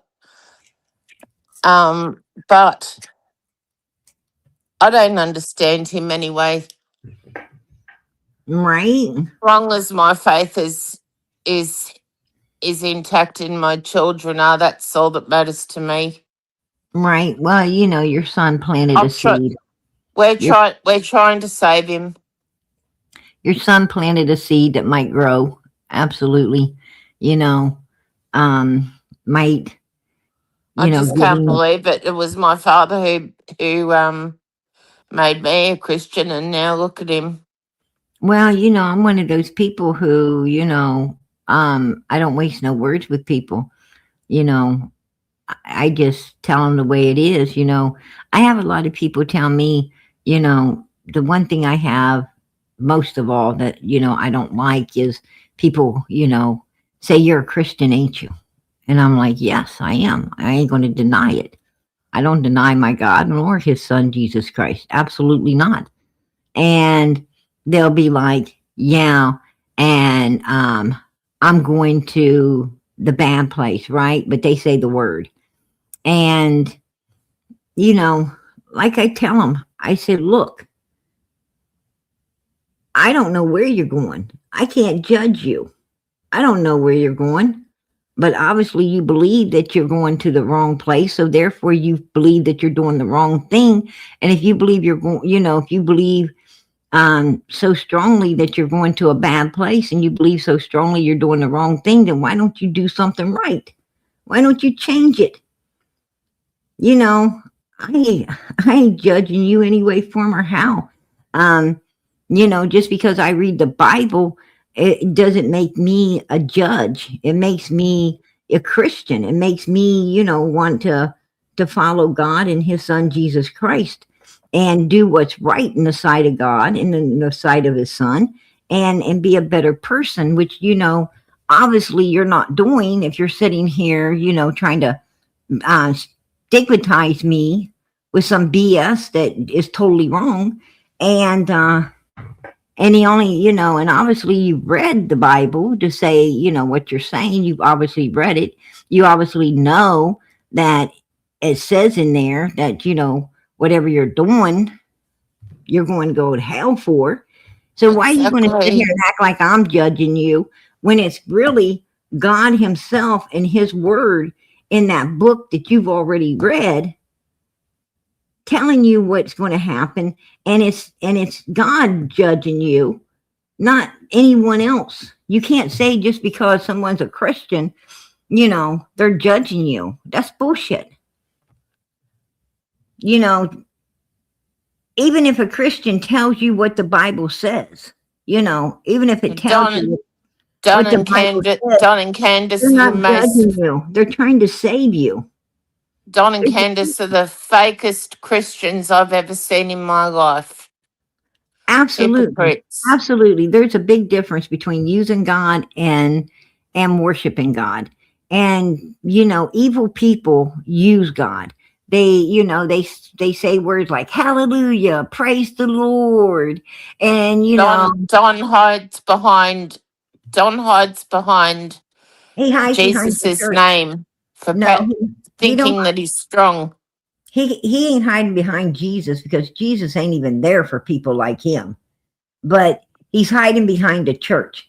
He's hiding behind, That's that right. building. He's hiding Yep. behind that building, that people call a church. That building that building is not the church. A lot of people get it wrong. I don't care what denomination you want to call yourself. You can call yourself Catholic or you can call yourself, Protestant or a Baptist or, Jewish or whatever you want to call yourself. Go ahead and call it. Because that building that you're walking into is not a church.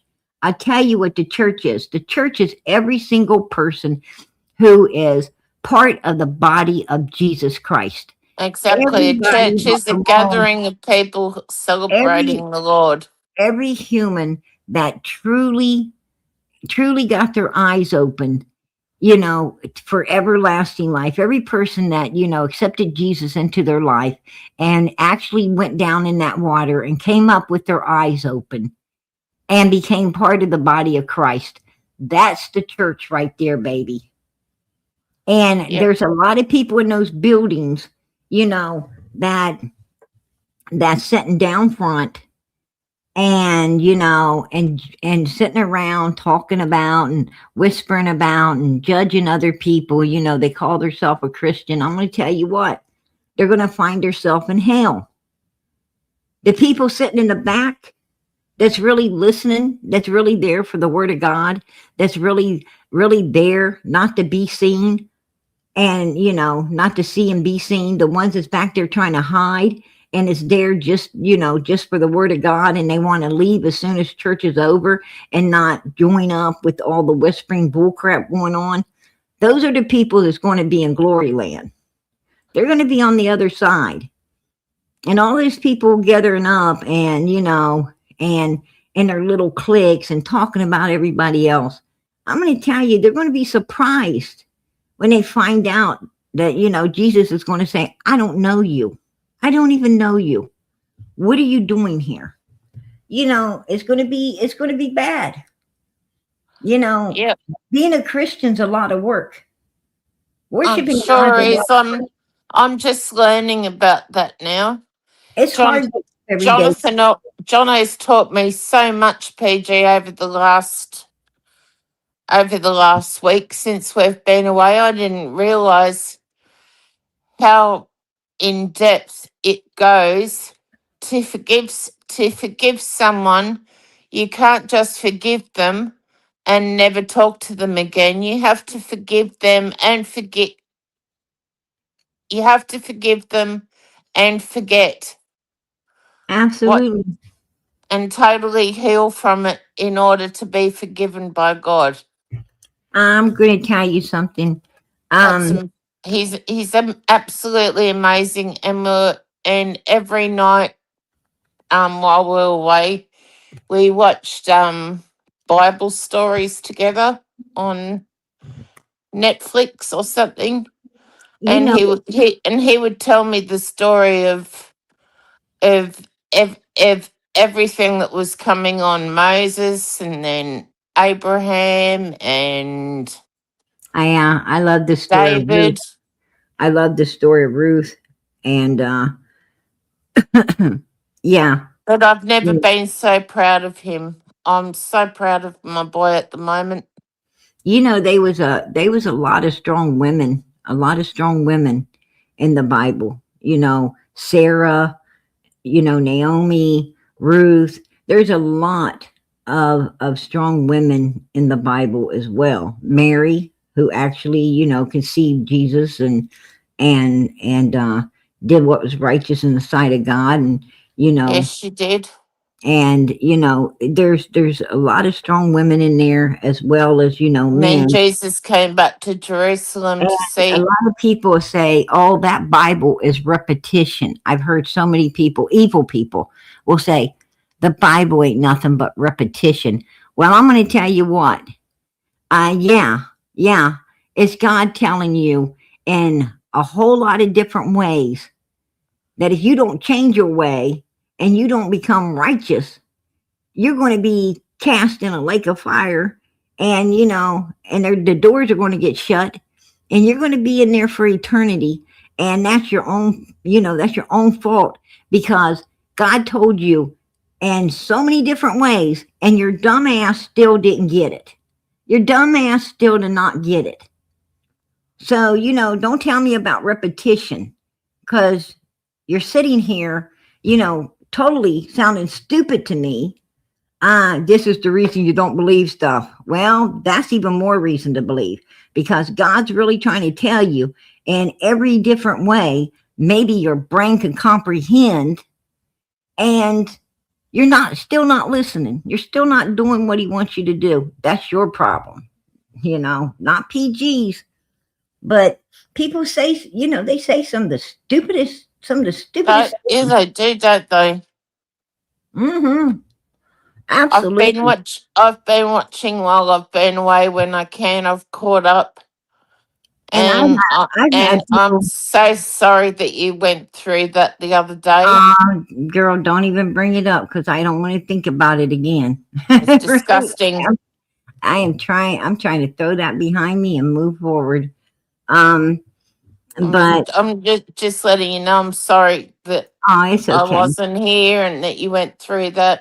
It happens, and I think I was just really, really super tired. I was just, I'm going to tell you, I I was I was devastated. I was very hurt. but I have, I have this one person that I've gotten really close to, um, from this YouTube world. I've gotten really, really close with this one person, um, and they know who they are, and they know how appreciative I am. That they that night, this particular person, you know, as I you know, know I as know who you're talking about. as I always do, they did for me. They actually did for me. And I really needed them. I mean, that's like one of my darkest, that was like a dark hour. And I had a lot going on other than, coming out here, and I only opened up. I really didn't want to come out here um that particular night, but I did so that, West Virginia could talk.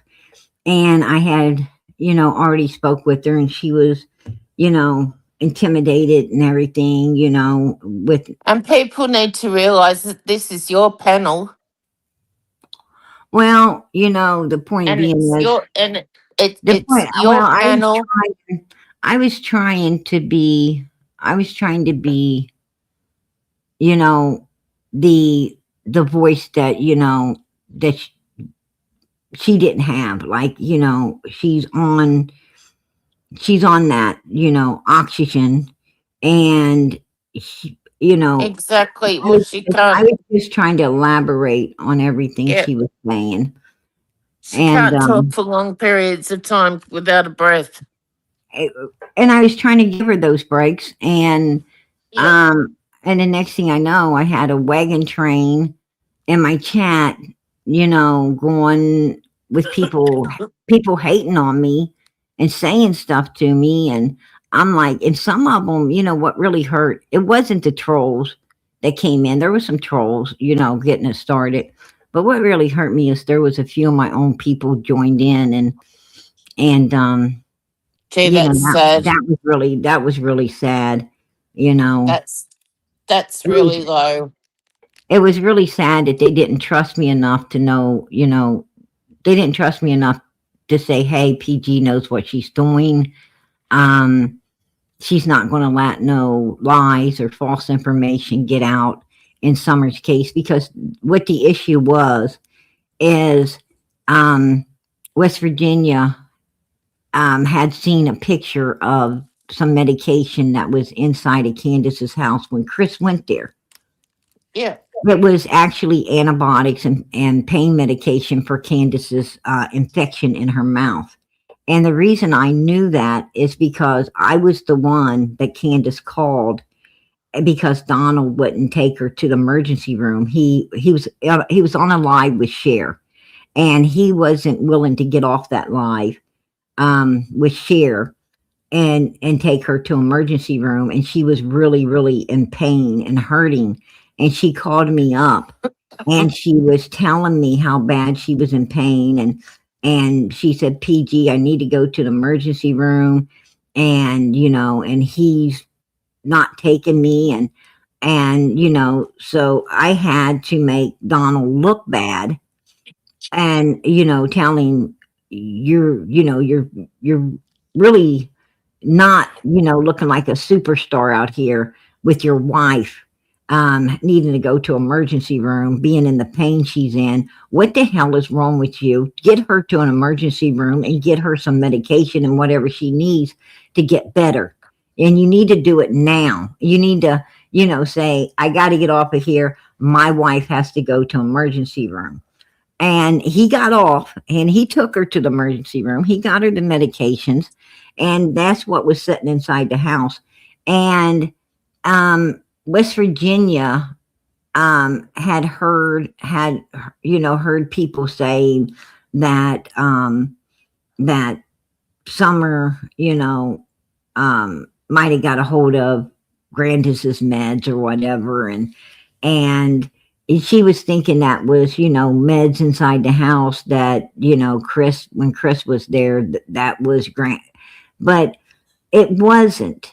And, I'm not going to go along and say, oh yeah, that you're right, that could have been. I ain't going to do that because it's a lie. I knew what it was already because I had a hand in Candace getting to the hospital to get the medication she needed to get her better. And I mean, if I knew then what I know now, I just hung the phone up on her, with 1, 2, and 3. But I didn't know that then. And Yeah. anyhow, I'm a good person, but I don't think I'm that good. And then, because I worry more about these victims than I would ever worry about a suspect. Suspects deserve everything they get, but victims don't. Anyhow, that's what the stuff was about. And this is the thing. When people had a day or two to think about it, if I would have been like, okay, I'm not going to correct it, I'm just going to let it go. And people had a couple of days to think about it. They'd have came back in and said, there ain't no way that would have been Grandis's stuff because Grandis wouldn't have her stuff around those users up in there. We know what they are. They're substance abusers. And that woman wouldn't have her stuff in there. She'd have had that shit hid from Dawn and Candace. And they're absolutely right.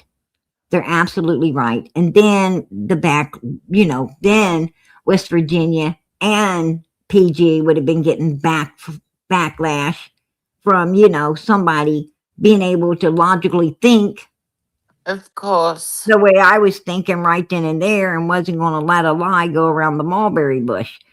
But I got a lot of shit from it. And Well, you just ignore the crap. and then I got a lot of crap. When is Ronnie out of office? September, the new Gee, that's year still goes. some time away, isn't it?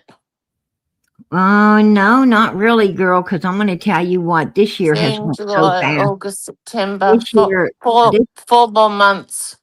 hey girl, I'm going to tell you something.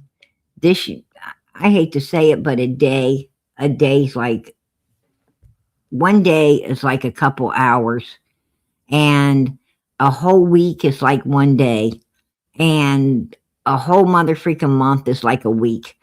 Time is flying so fast, and the Bible says that God said He's going to speed it up so more people could be saved, and we're in the last days because time is flying.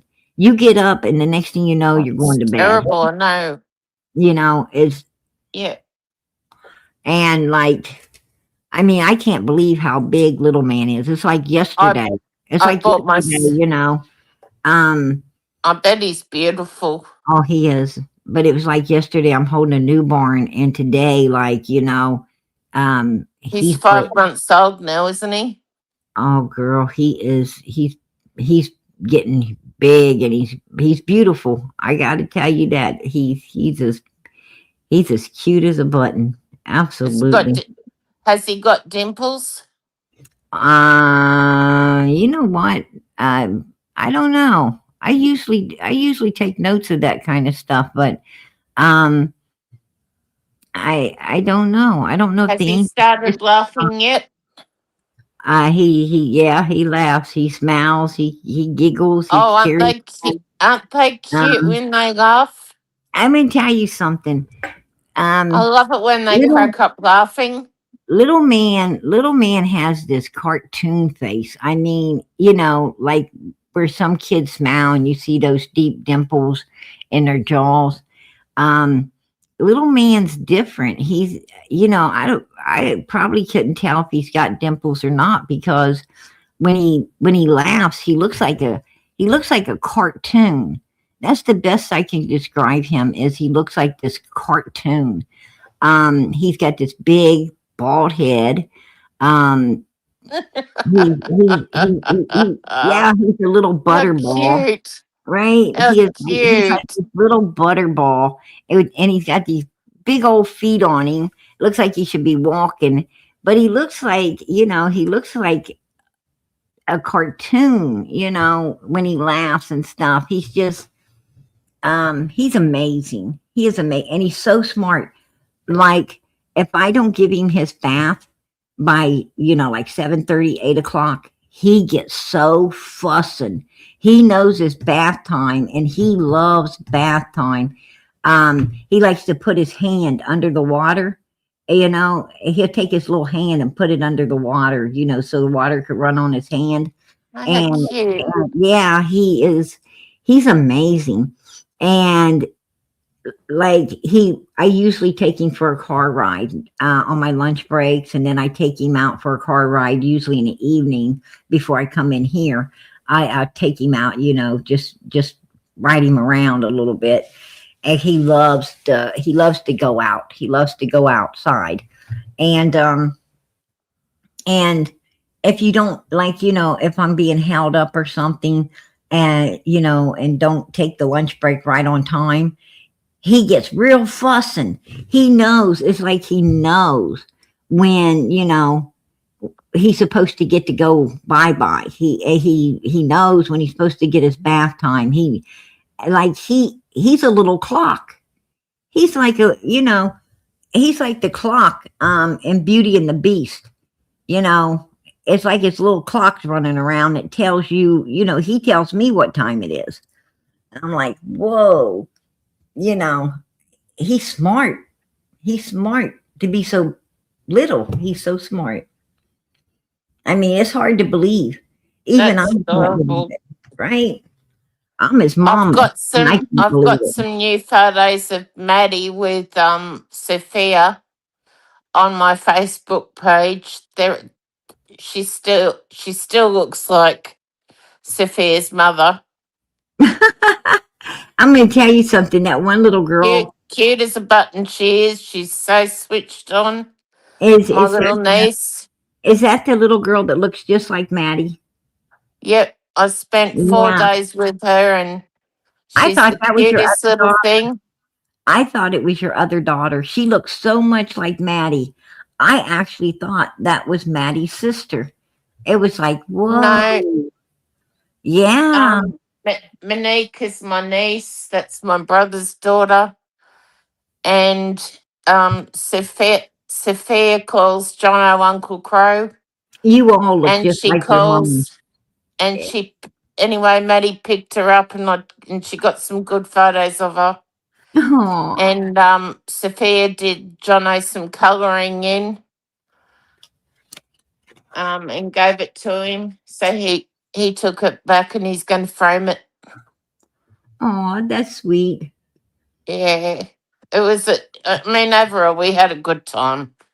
Right. I think you It's all look like your mother. I seen a Yeah, picture. I seen a I think picture. so too. Yeah, I think so You too. posted up a picture of you and your mom, and that's She's who all of you look like. You had a beautiful mother. Your mother was absolutely. my you would have loved my mum. She was just like an angel. Oh, I bet. When in her presence, you could tell she was a child of God. Amen. Amen. And she was just the sweetest woman you'd ever meet. Did That's you all I can did you say. see where Ronnie Lawson came out? Did you see where he was telling everybody that nobody wants Summer found more than he does? I remember that, yes. Why is he letting Pruitt hang up the phone to every lead that may find her? I mean, that just don't make Exactly. sense. Make it make sense. Right? Exactly. And how he said he promised to find Summer before his time is through, and he has let everybody down. He has lied and Well, let the public down. He has not done his job. coming to a little bit, well, I'm coming to his defense a little bit, just a little bit. But we're heading into June, right? It's the end of the school year. We're heading into June. He still has June, July, August. He goes out in September, but he's got 3 good months to get off his ass and get something done. I think if he really wants to find Summer, he needs to go over to Morrison Cemetery and check down in that open grave site that was open on June 15th, 2021, and check down in there and see, see if that little girl is laying underneath It wouldn't hurt to Timothy check Morrison. there, PG. That's where he needs to go. He needs to go check Timothy Morrison's gravesite because, when Don and Candace was memorializing Summer. Now, why would you memorialize your missing child? Why would you memorialize your missing child if you didn't have any idea what happened to her? If you had no idea that, she's passed away or not, why would you memorialize her? But they was memorializing something. Hell, when they went up to Utah, they memorialized Summer. Then they were memorializing her over and over and over again. They was memorializing her at the bottom of the property with a bench. Then they went and memorialized her again. And just in 2025, they memorialized her. And early, they memorialized her. They didn't wait till June 15th to memorialize her. They did it before that, about the time they was plotting against her. And they go over to Warrior's Path and the horse pond, and they put flowers. And then they go up to Morrison Cemetery on Timothy Morrison's grave. They put a couple of dollars for flowers. I remember. And then, I remember and then talking they to go you home then. and put them around the swing set. Why would they put flowers on Timothy's grave if Summer's not there? It looks to me like they went and put flowers. They went and put flowers, where her life was ended, if you ask me. And then they went up there and put flowers where, her final resting place, where they hit her. And then they went home and put flowers, or lights, dollar Around store the lights swing. around the swing Yeah, set, where, I know. the only thing she ever had and the only place she ever was is right there. And every Do you time remember when they put Summer's pink dress on the swing? oh yeah, I do. And that was sick. That was crazy as hell, wasn't it? Yeah. That was crazy as hell. And and also you have to remember that, Don, right from the beginning, I'll see her in the resurrection. We'll see her in the next world. I don't think I'll ever see her here again, but we'll see her in the resurrection. I couldn't That's believe all he that. would say. And Yeah, I couldn't believe what he was saying. It was then he crazy. said, she's just down the road. Well, what's down the road? Morrison Down the road Cemetery. in a beautiful place. And Morrison Cemetery is beautiful. It is beautiful. I got to admit, it is. And not Where only is that, she, Don? Oh, she's just down the road in a beautiful place. did you ever notice that Candace is always looking over there where the cemetery is? Yeah. And, she can't come out of her house without looking over there at that damn cemetery. That's how she knew. dreams. Remember that morning when that accident was down on the road by Morrison Cemetery, where the one guy, got unalived and the other one got put in a hospital? Yeah. That's why she knew about. That's why she was looking in that direction. She seen all that stuff go down because she was outside looking over there at that cemetery. She's always looking that direction. If you notice over the last almost 5 years, every time she does a video coming out of that back door, the camera goes straight towards Morrison Cemetery. It always goes in that direction. She doesn't ever put it in the other direction. She doesn't ever put it straight. PG, what happened to the blue sofa? The blue what? The blue sofa. Do you remember Don saying that they had a blue sofa in front of the back door so that the Jody kids couldn't Sue, get out? Jody Sue and Andy, they got that sofa from Jody Sue. And it was down in the basement when Allison was Oh, there. was. But Don and Candace got rid of that sofa, and when they fixed the door, they threw it out. I heard they threw it over the side of the hill, and down there. But they got rid of it. They pulled it out of there and got rid of it when they put the new door in, and the one that you can see out, but you can't see in. And they put locks on it and everything. The sofa got gone. That's what happened, to the sofa. They didn't need it to keep the door shut anymore. When Jose was there, that sofa was keeping the door shut. When Allison was there, it was keeping the door shut. All But the people that have stayed there, all the people that they've had around that poor little girl makes me sick. well,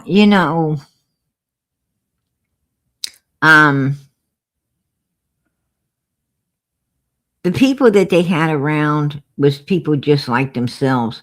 I mean, if you took note, Exactly. Don and Candace didn't ever have any normal people around them. They didn't ever have no normal people around them.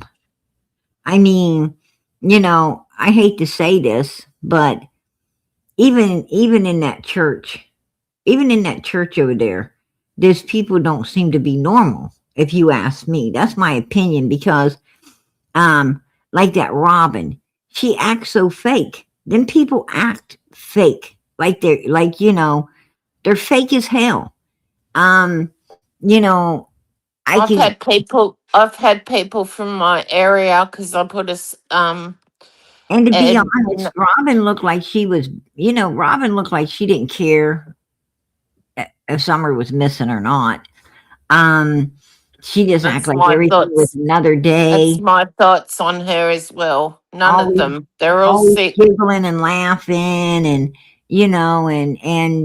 and just And using then you've Summer got for the attention. lamplight. Then you've got the lamplight theatre. They're all a bunch of weirdos. Yeah, right. It's All like, sick. I don't know. I mean, I hate to say it, but um, it was hard. At the beginning of Summer's case, it was really hard believing. People look like these people do. Like Allison and her family. It's like, oh damn. And then Don and Candace and them. It's like, oh damn. It's like, I don't know. Yeah, I know. I get you. It was like, Never you seen know, people like this before. well, it's like, um, it's like watching a Garbage Pail movie, right? It was like watching a Garbage Pail movie. Um, to be honest with you, it was just like, whoa. I couldn't believe it. I love this picture you've got on the screen at the moment with Candace looking forward and Granny on her go mobile and Don coming out the back door. And look at that mattress. I mean, this is, that mattress tells you everything you need to know Oh about, yeah. about what kind of household that was. It tells you everything. It tells you that, it tells you the parents were lazy as hell, including grandma. Including grandma, was lazy. Disgusting. You know, I'm going to tell you something. My family was poor. I come from a very poor family, but I'm going to tell you something. Shit was always clean. What I'm saying is, everything was clean. We had clean bedding. We had clean sheets. We had, um, clean blankets. We had clean everything. Clean clothes. The one thing I can tell you now, my grandmother, she kept everything spick and span. My mother kept everything spick and span. These women could cook like nobody's business. Um, they could take what didn't look like nothing and it seems like they could feed 20 people with it, you know. It was called stretching it. They was somehow they was able. I can remember thinking, oh my goodness, you know, us kids ain't going to get nothing to eat because we were running around playing, and usually the last to get to the table. And I was thinking to myself, we're not going to get anything because um, there wasn't, because I would always hang in the kitchen with my grandmother and my mom and them at family get-togethers.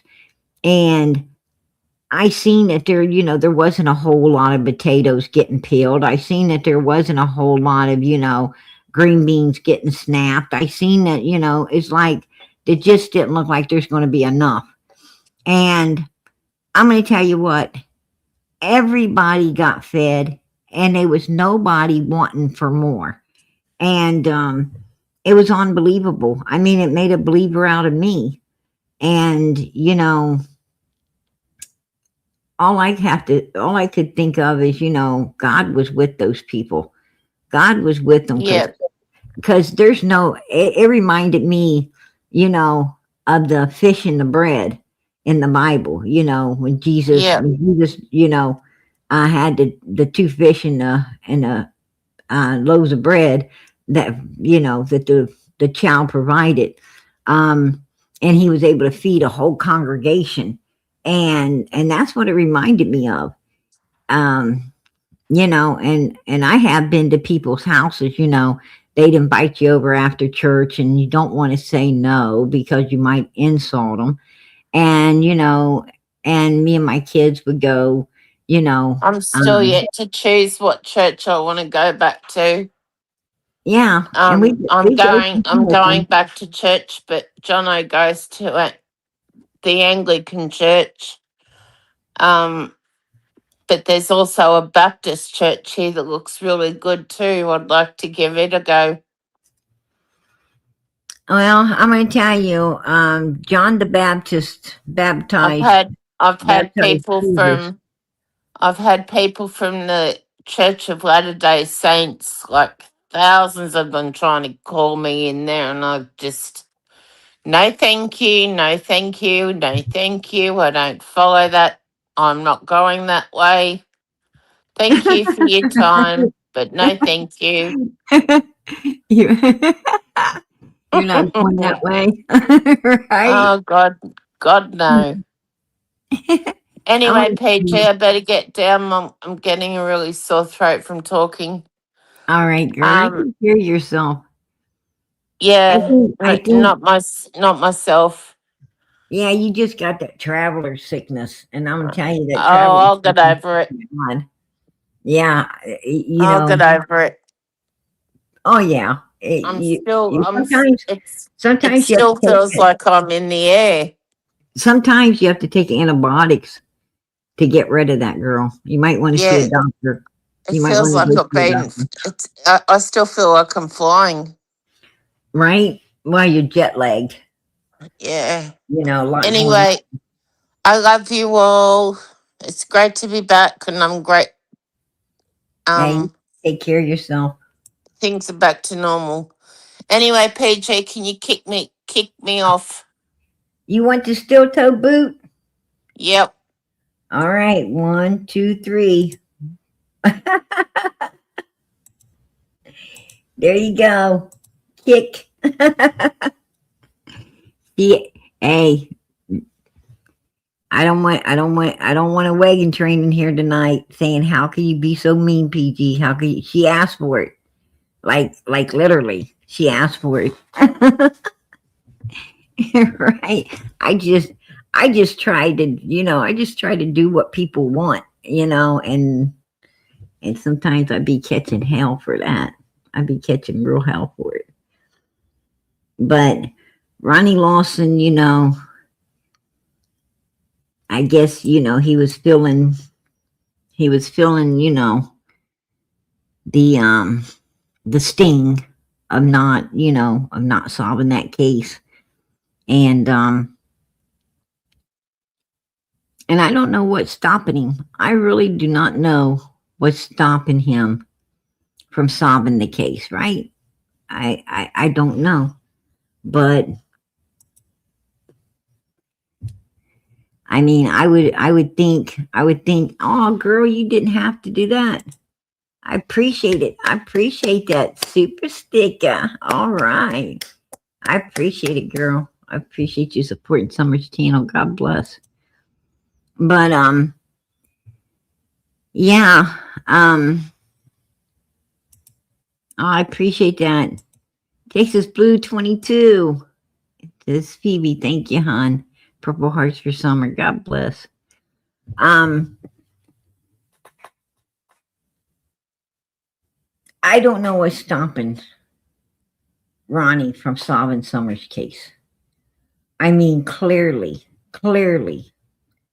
Ronnie Lawson has way more information than we do. I think the way Pruitt hangs the phone up on everybody, they might not have no information. I don't know. But, you know, I would assume that Ronnie Lawson knew about the substantiated charges. I would assume that Ronnie Lawson, you know, knew that Don and Candace Wells and I mean Pam Wells were over in Arkansas. I mean, that's how Candace met Donald, right? That's how she met him. Candace was, you know, taken in by Donald and Pamela Wells, and, you know, decided to, you know, run off with Pam's husband, right? They took her in because she was, you know, she was pregnant. And they wasn't looking at Candace. They was looking at her stomach. Just like they wasn't looking at Lisa J. They was looking at the baby she already had in her arms. They wasn't looking at the other people that they were bringing in there with children. They were looking at the children. You know, Don Wells has a history of what was going on at Ben Hill. He had a history of it in Arkansas. He had a history of it up in Utah. He had a history everywhere he went. He had a history of doing, you know, what they was doing. And Ronnie Lawson should have known about this history. And that history should have allowed him to use the substantiated charges on the boys to put Don and Candace in prison for life.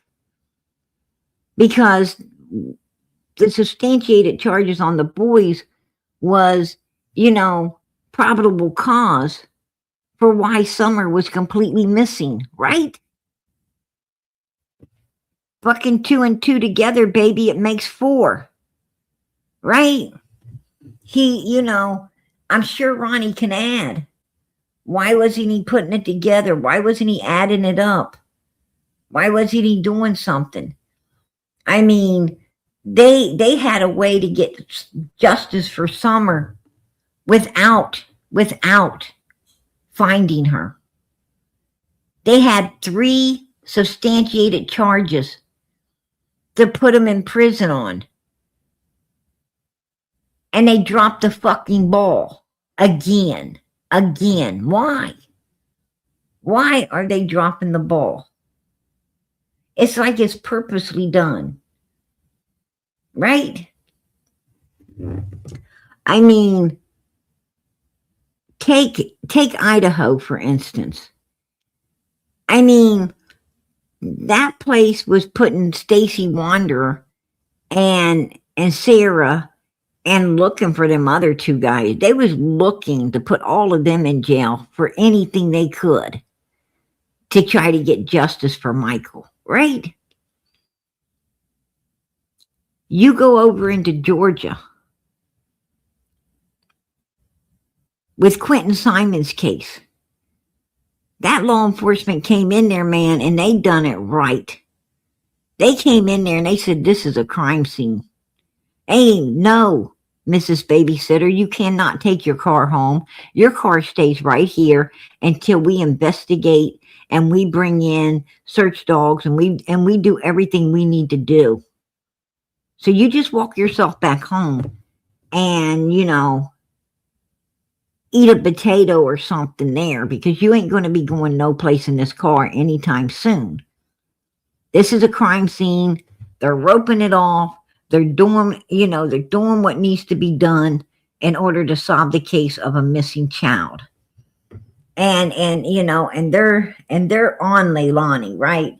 They're ready to put Leilani and anybody else in jail as soon as they can,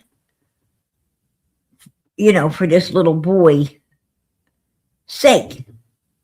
They didn't have Quentin yet. But man, they were watching them like hawks, seeing if they could get anything in order to arrest them on. And they had that whole family walking on eggshells, doing everything they could not to intimidate law enforcement. What I'm saying is, Hawkins County, they didn't drop the ball just on Summers' case, June 15, 21. They dropped the ball when they saw that they could have gotten some justice for this little girl and her brothers and still didn't pursue it, still didn't get it. Just left, these SAers out here loose to seek more victims, in my opinion. That's my opinion. And I don't understand it. I don't understand it. What I do understand is over in Arkansas, it sounds like up in Utah, Don Wells was trafficking. It sounds like in Arkansas, he was trafficking. And it sounds like up here in Tennessee, he was trafficking. And when you're trafficking, you got a lot of clients. And it sounds like, some cases they people don't want to get solved because, who were the clients? Who was the clients? Who doesn't want to go down with the case? When you got that many people involved, I'm going to tell you this. If it would have just been Don, Candace, and Grandis, they'd be in prison right now. That's my opinion. If this was an isolated case to that isolated hill with just them three people, doing what they done, substantiated charges like they got, their asses would be in prison. Now, there's something keeping them out of prison. That's just my opinion. I'll keep it. Right? And I'm not the only one thinking it. It's not like it's living rent-free in just PG's head. It's living rent-free and a lot of Summers Army's head. And it's sad. It's sad. And I'm just worried. That the new guy coming in, I hope he's not a good old boy. I hope he's not affiliated with all these people. I hope that, I hope it is fresh eyes and a fresh start. And I hope he goes in there, with an iron fist and lays it down on all these people that want to get a paycheck but not do their job. I hope he goes in there and he does what Ronnie couldn't do. Solve this case. And we'll know within the first few weeks whether he's, whether he's real or not. We'll know in the first few weeks whether he's serious about solving this case or he isn't. And, we'll just have to wait and see. We'll have to wait and see. I don't know. I don't know. I mean, I'm gonna hang out and hang around, until October, November, and and kind of see what's gonna conspire, what's gonna happen. But you know, by the first of the year, you know, we go into 2027, and out of 2026. If Summer's case, hasn't had any movement, and it hasn't, this new sheriff just gaslighted us up, and bullshitted us about getting it solved. We, we may be forced, to just let Summer rest wherever she's at. What else can we do? What else can we do? As sad as it is to say,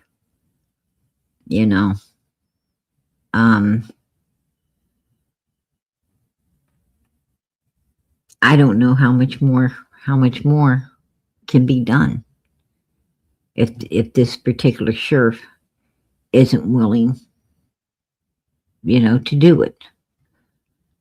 I personally, my opinion, I truly believe she's over there in Morrison Cemetery. I really do.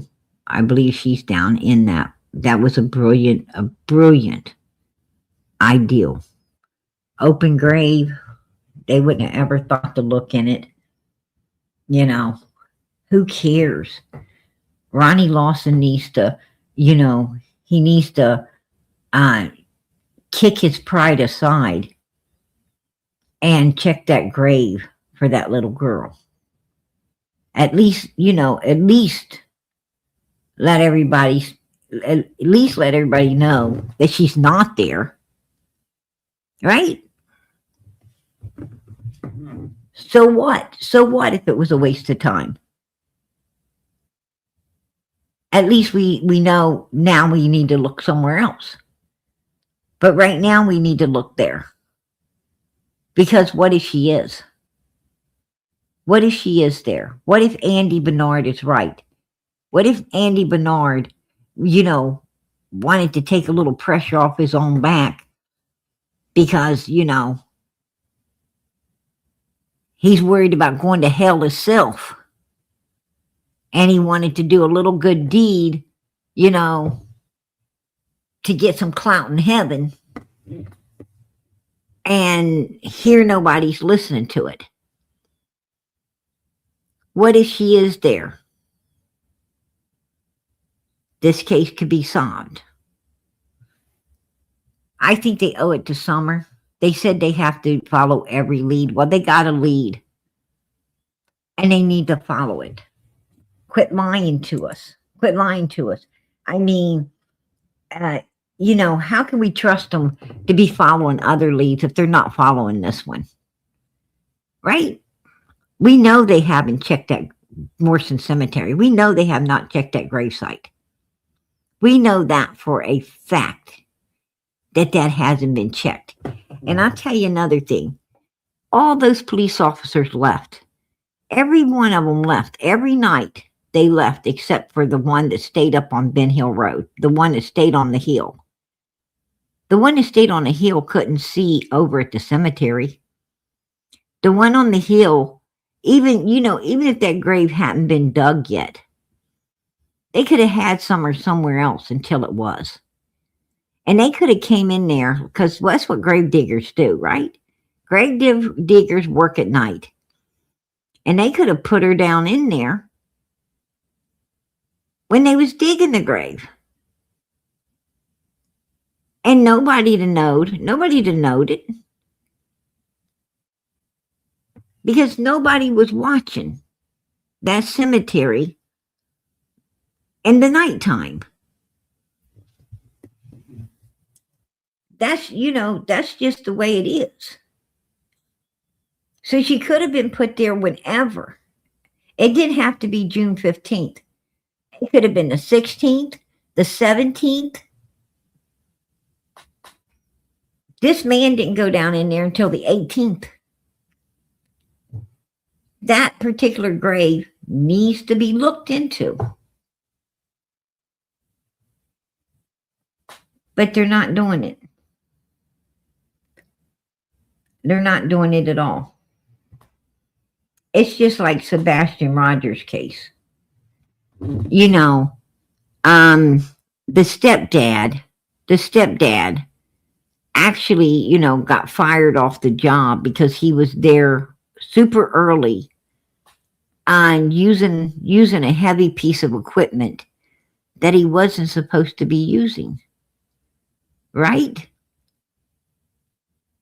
And Sebastian could have been right there on that job site. But he wouldn't be found because, that was a lot of money. And the last thing that,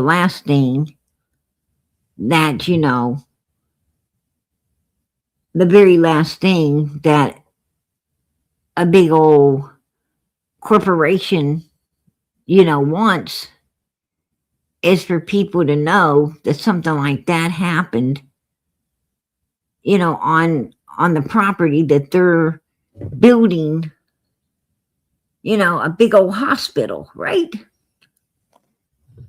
Investors don't want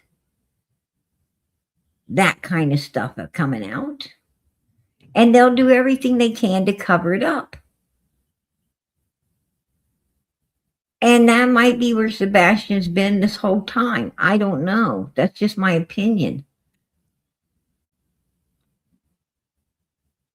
But if it is, well, he'll be there forever. Because nobody bothered to look. Nobody bothered to, try to uncover it. And it's too late to uncover now. Because I'm sure a big parking lot's over top of it. And that's just the way it is. And, if this world lasts us another 100 years, sometime between now and that 100 years, they might unearth it. They might do DNA on it. And they might say, damn, that's Sebastian Rogers, the kid that came up missing way back 50, 100 years ago. His case is finally solved. Right? They might decide to do away with all the headstones over at Morrison Cemetery. And they might decide to relocate everything somewhere else so they can build, a big store or gas station or something, across that road in order to bring the area up. They might start building big houses around there, nicer homes. They might flatten Ben Hill Road and make a giant community. They might start clearing that stuff out. And when they take up all these people to move them, wow, they find a big tote. Summer Wells. Case solved 40, 50 years down the road. Right?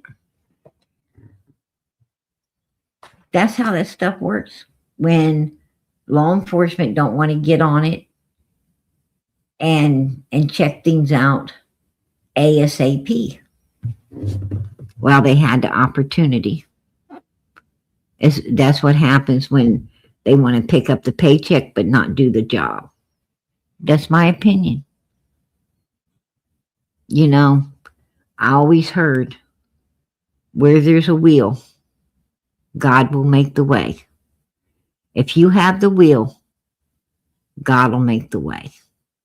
If Ronnie Lawson really had the will to find Summer, really had the will to solve her case, I believe it would have been solved. Because God would have let he would have let him. God would have showed him the way to get it done.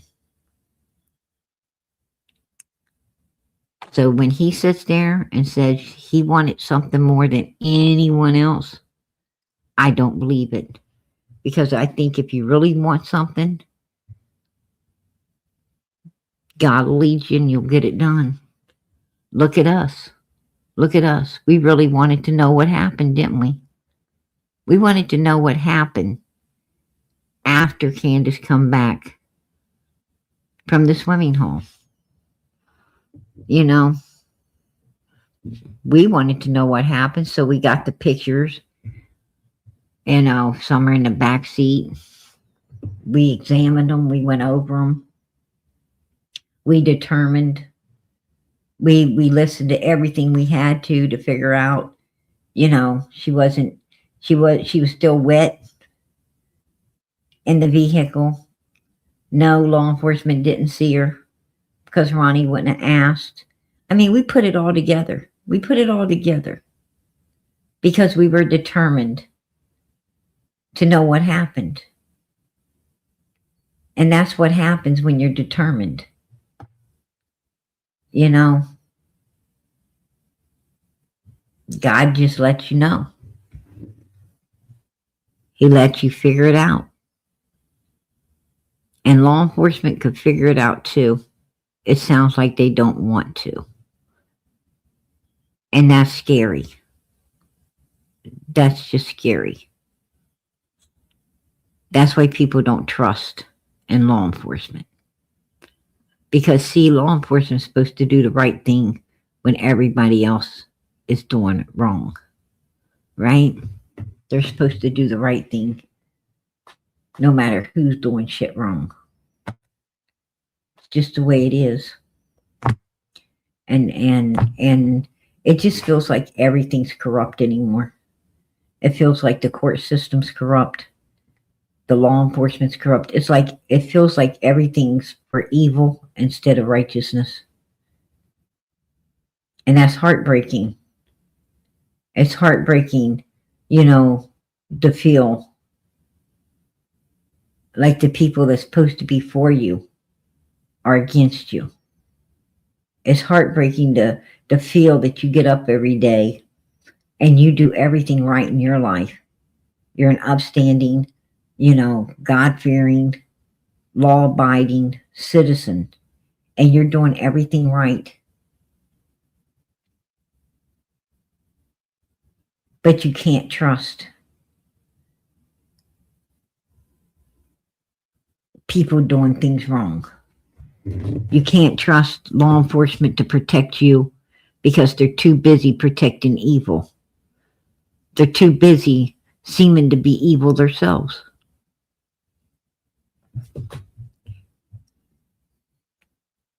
And it's, you know, I think we're living in the last days. You know, it seems like everything and everybody's against the righteous people. It seems like, you know, there's only a handful of righteous people left on this earth. And that's the truth. Just a handful of us. It's like all the good people's already gone. Except a few.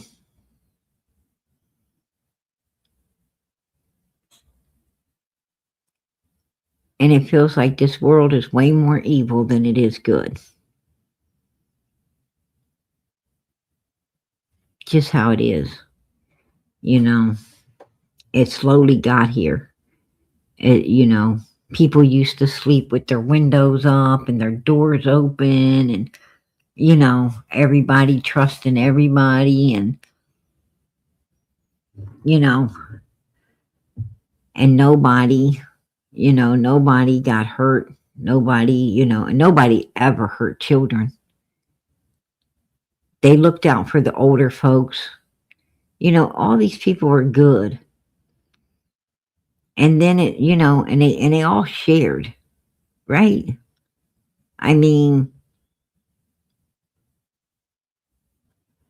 it really was, It really was a village of people who all brought something to the pot so everybody could eat and everybody could live happy. Neighbors watched over neighbors.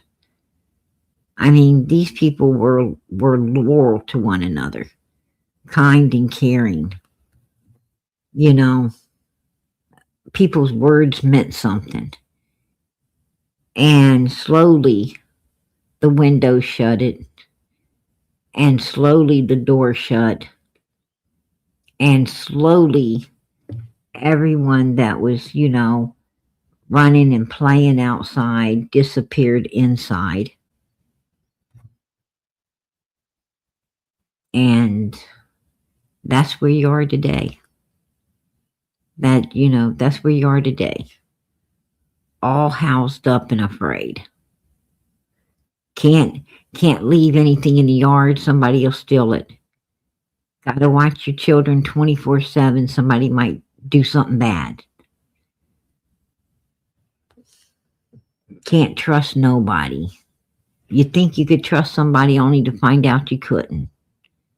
This is a hell of a fucked up world, if you ask me. And it ain't getting no better. It's just getting worse. Right? And these evil people are bold as hell. They're bold as hell.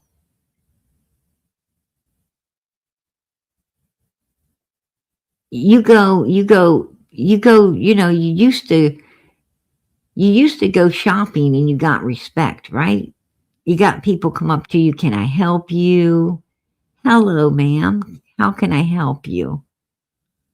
Oh, if they couldn't help you, hold on, I'll get the manager. Maybe we can give you a bigger discount, or maybe we could do this, maybe we could do that.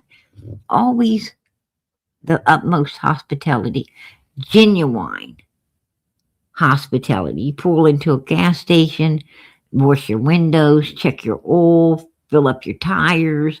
They really appreciated you. Come again. And you felt like somebody. You felt appreciated.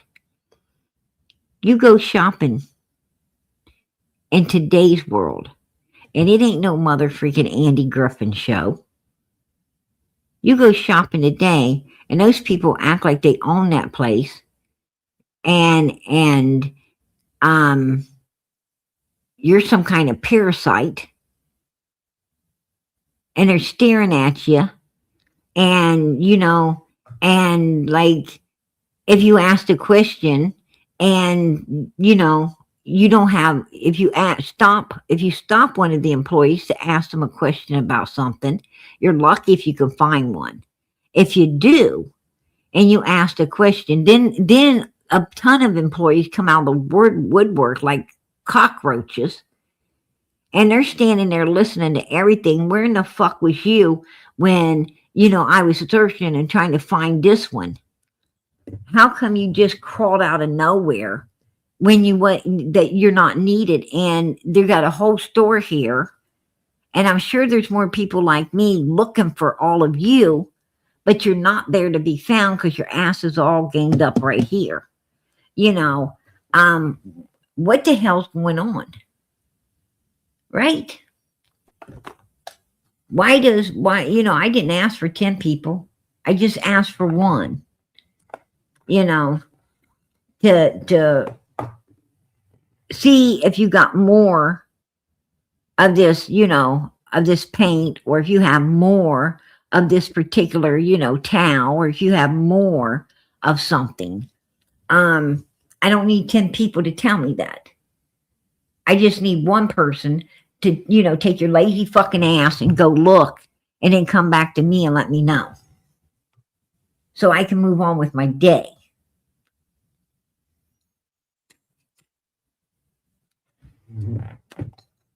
And then they tell me I don't need to get ugly.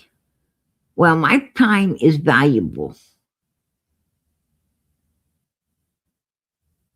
Why in the hell am I standing here negotiating with all of you fuckers on who is going to find out if there's more of this? I'm here to make a purchase. If you have more of this, I'd like to take it and leave. If you don't have more, I still would like to just fucking leave. I ain't going to stand around here for an hour while all of you guys, stare at me like I came from outer space and nobody's moving to do what I've asked. Is it, is this one person, some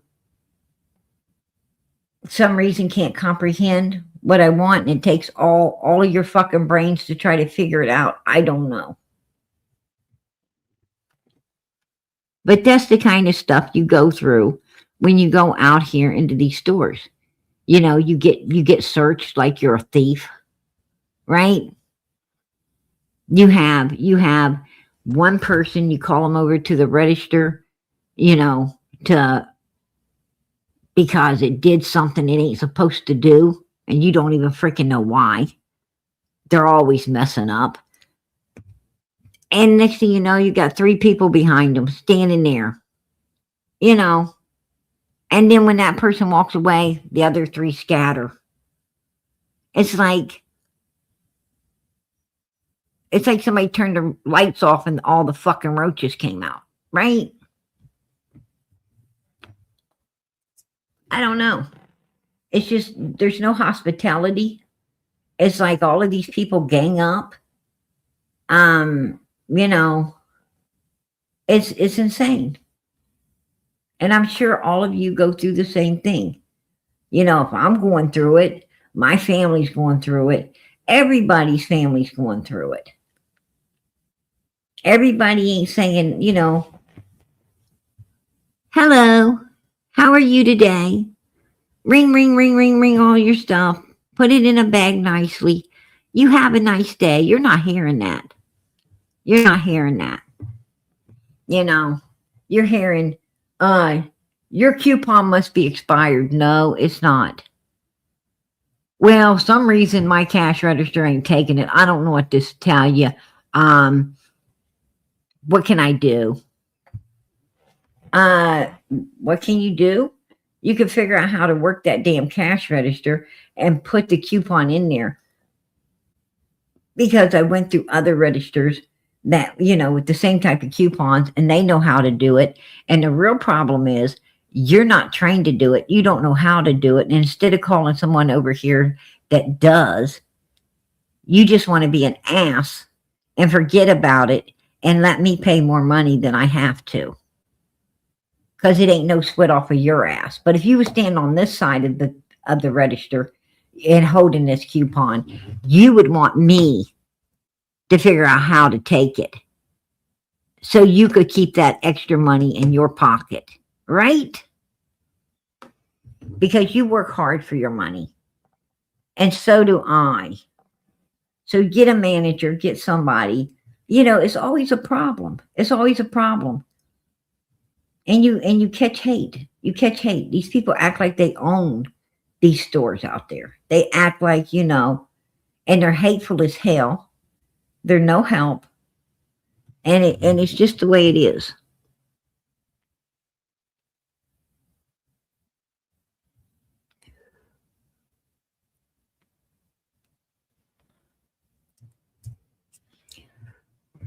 And they treat you like that. Why?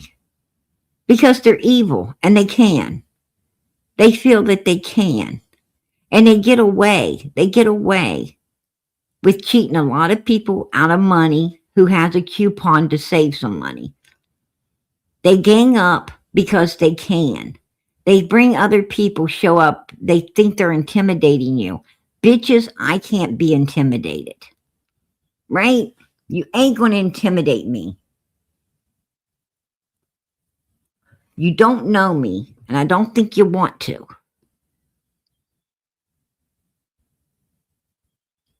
And no, you can't treat me like that. I ain't going to tolerate it. I don't have to. I'm not evil. But anybody's capable of becoming that way, right? If need be.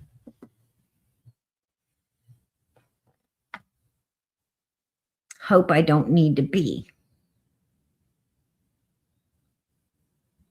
I don't think God wanted people to sit around and take other people's crap. I don't think God wants you to allow evil to overpower you. That's why he gave you a suit of armor. That's why Jesus holds your coat. That's why you will always come out on top, no matter what the hell happens. Just saying. You've seen David. You've seen in the Bible, David, what David did to Goliath, right? Do you really think that was David? No. That was the Lord. That was God. That was God with David.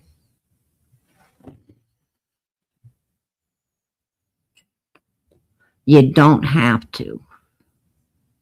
Just saying. Maybe if good people stopped taking people's crap and started standing up, evil has no problem standing up to you.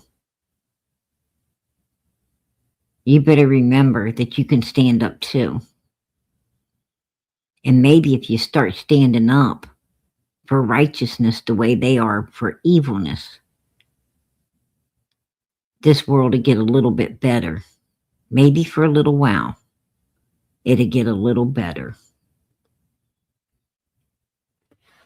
One person, I'm not going to be bothered because I do stand up. I definitely stand up. I get what I want. I'm not spoiled. I'm not mean. I'm not evil. I just don't tolerate the shit. Treat me with respect, or you'll find out what evil looks like. Real evil looks like. Right? You wish you wasn't evil today. I don't tolerate it. Don't bring your thick fucking face around me. Don't think your ass is going to be bold with me. I'll shut you down so quick and make your fucking head spin. I don't tolerate that shit. I had somebody tell me, come back here. I don't walk the trash. I burn it. Right?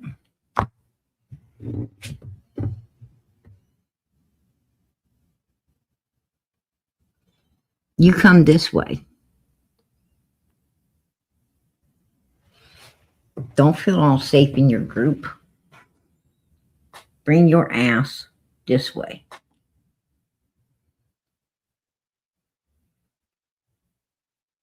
Just the way it is. They didn't come.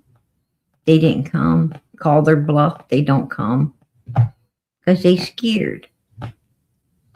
They're scared. Evil knows who to mess with and who not to mess with. I learned that real quick.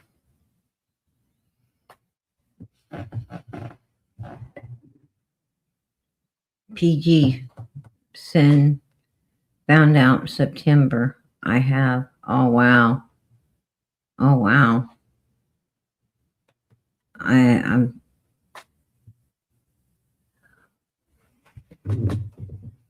sorry to hear that. Really sorry to hear that. Yeah, definitely. Definitely we will send up the prayers for you, girl. Absolutely. I'm going to tell you, there was a lady at our church. She came to church and she couldn't get dressed. She had She had cancer, and it was really taking her. It was really taking her quick. And I mean, she was just so sick. She couldn't even, she couldn't even get dressed. And she came to church. She came to church in her robe, her nightgown and robe. But she still came. And she went down. She went down to the elders, the preacher and the elders of the church. And she asked them to pray for her, to anoint her, pray for her. And they did. She sat down there, by the altar, and they anointed her. They all joined around, and they anointed her and prayed over her and everything. And do you know, by the time she got home, she started feeling so much better. And by the time she went back to the doctors, they couldn't find no cancer. They couldn't find anything. There was nothing wrong with her. For real. That's a true story. That's a true story right there. She was healed. The Lord healed her. By your faith, through Jesus' stripes, you are healed. By your faith, you are healed. Through the stripes of Jesus Christ. It's by your faith. And I don't believe Jesus does anything half. I believe, he didn't make the blind man half see. He didn't make, the people he raised from the dead, he didn't make them half raised. When Jesus did something, he fully did it, right? 20/20 eyesight. Completely back up and on their feet. He did it all right. And I believe that, when you go to the church, you go to the elders and you get anointed and they pray for you. I believe that you're completely healed. That's my faith. And I've been healed. I'm a true witness. I'm a walking testimony that it works. I've been healed a few times. God don't heal you once and forget about you. I've been healed a few times. With some serious stuff. I'm surprised I'm still here. But I am, because God had mercy. And Jesus knew that I believed. And I still do, 150%. That you can be completely healed. Just by believing that, that you can and you will. By your faith, you are healed. Go to church. Find the elders. Have them anoint you. If your church don't do it, go to a church that does. Find that church that does. And be healed. That's, that's the best I could tell a person. God will heal you. Like I said, I've seen miracles. I am a miracle. I am one. And I tell you a true story. I was having an issue. I wasn't the only one. There's a couple other people,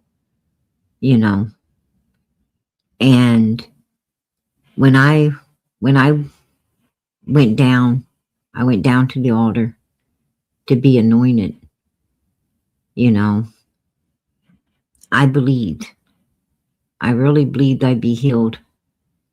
And not only myself was healed, but this other couple of people, well, they had no more issues either. Let me tell you, sometimes, when you love people and you care about people, and, through you, other people can be healed too. There was a husband, his wife was real bad off. And he put this anointed handkerchief under her pillow every night. She didn't even know. Every night he would put it under her pillow and he would pray for her. And do you know she was getting better and better and better? And she got well. She got well. But he, God healed her because her husband loved her enough to put that handkerchief under her pillow every night and pray for her. Right? Miracles every day. Miracles happen. And I truly believe in those miracles. And why am I telling you this? Why is PG sitting up here telling you this? I'm telling you this because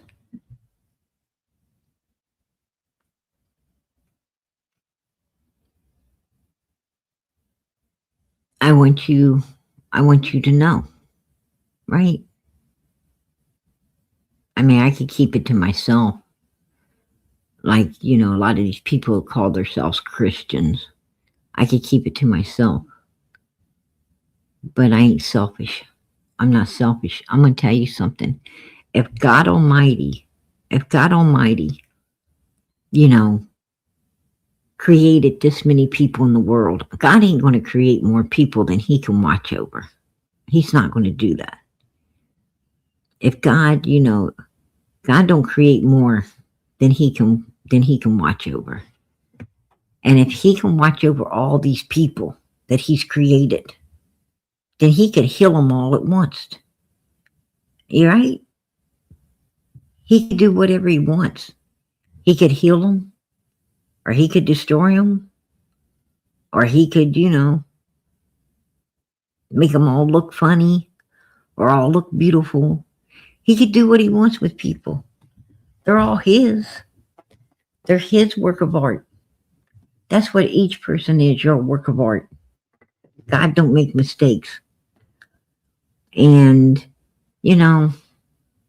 I think everyone should know the power of God. A lot of people don't know that through Jesus' stripes they could be healed. They always hear that through his blood they can be saved, right? Through the blood of Jesus Christ, you can be saved. You can have eternal life. A lot of people don't know that through his stripes they can be healed. They don't know how to go about it. Why would I not share that? Why would I not share that beautifulness with the whole world? Everybody should know it, right? I tell anybody, any day of the week, I tell people, man, you don't know how beautiful it is to come up out of that water with your eyes open. If you knew how beautiful it was, you'd be looking for it right now. You would be knocking on a church door, wanting in right now as we speak. If you knew how beautiful it was, there'd be a line outside. Wanting to get in there, turn their lives over to Jesus and get baptized. They'd be wanting to get, their eyes open. They'd be wanting to see if they knew how beautiful it was. And the only people know how beautiful it is the ones with their eyes open. See, people with their eyes closed don't know. They don't know how beautiful it is to have your eyes open and be able to see evilness for what it is. They don't know all the benefits to having what real Christians got. They don't know the benefits. But real Christians want to keep God all for themselves. They want to keep God all for them. They don't want to, a lot of them don't want to share. And I understand that. I understand, you don't want God to be so busy with all these other people. Like he might not be busy, he might not be there for you. But he will be. He will be. God can be there for everybody all at once. God knows, Jesus is always right on time. Always. He doesn't forget any of us. He's right there. Always. Forever. There won't ever be an overload. But Christians worry about that. That's something they worry about. And I can't say I blame them. I'm not going to say it wasn't a worry of mine. Because it was. It's entered my mind. But you know what?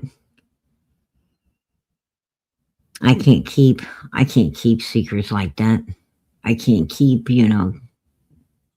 everything away from people. That, because I want everybody to be in heaven, not somebody. I can't be like, them other Christians afraid to hand you a Bible, afraid to tell you, how to go about receiving Jesus into your life, how to go about receiving God, how to go about receiving your healing, and the love and the kindness and all the good things that come with it. I can't do that. I don't know how other Christians do. I don't know. But it's not a good feeling. It's not a good feeling when you're around Christians like that. I'd rather be around Christians like me. The ones that ain't afraid to spread the word of God and how beautiful it is to be with him. But I didn't come in here to preach a sermon tonight. I didn't come in here to have church. I came in here to discuss, Summer Wells, discuss, what Ronnie Lawson had to say, to discuss the fact we're getting a new sheriff and to pray to God that, he's different and he solves this case if Ronnie doesn't. That's what I came in here for. I came in here for Summer Wells. And to see all the people, to see our army in here, because I do miss you guys when, I'm not in here. I do miss you very much. I want you to know that. And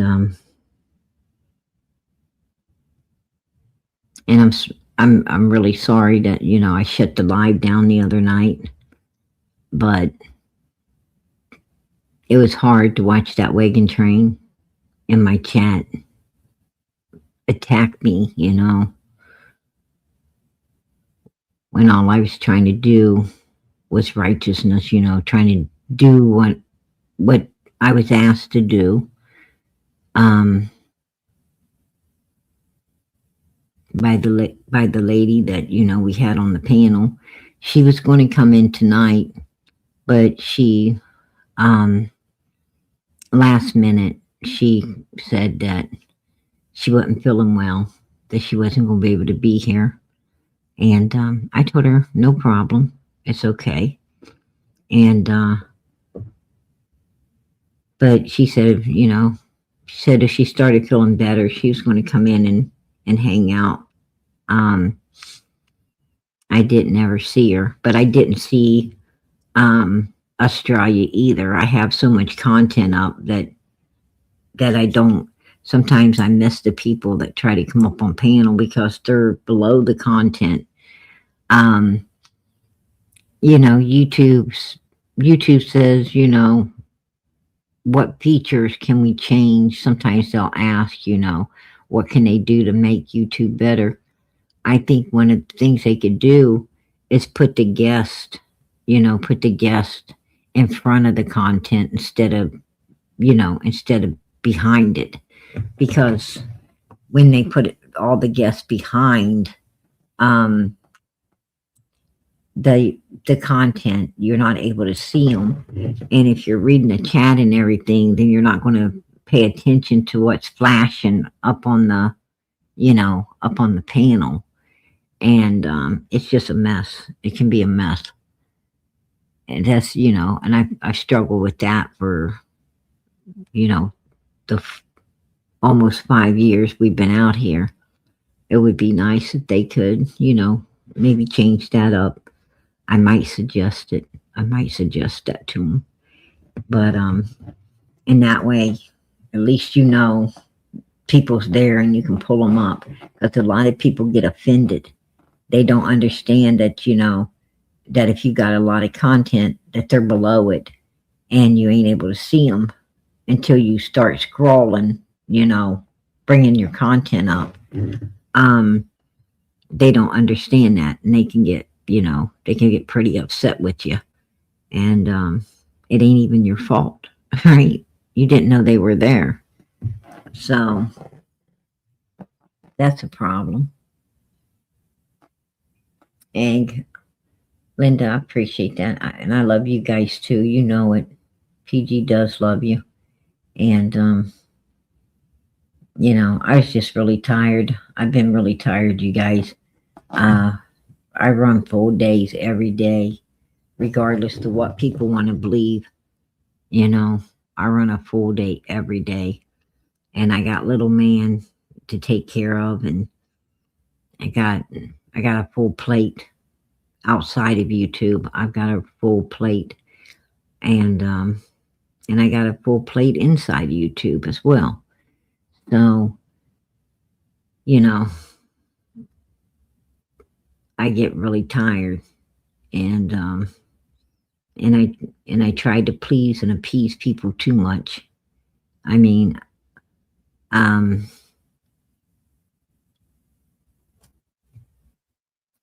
I was worried about, you know, I was worried about West Virginia's health. And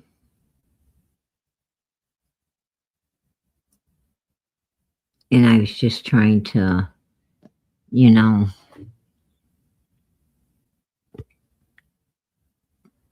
help her out, do what, you know, she said. She tells me stuff, and then she tells me, because she forgets stuff, and she tells me, you know, to remind her.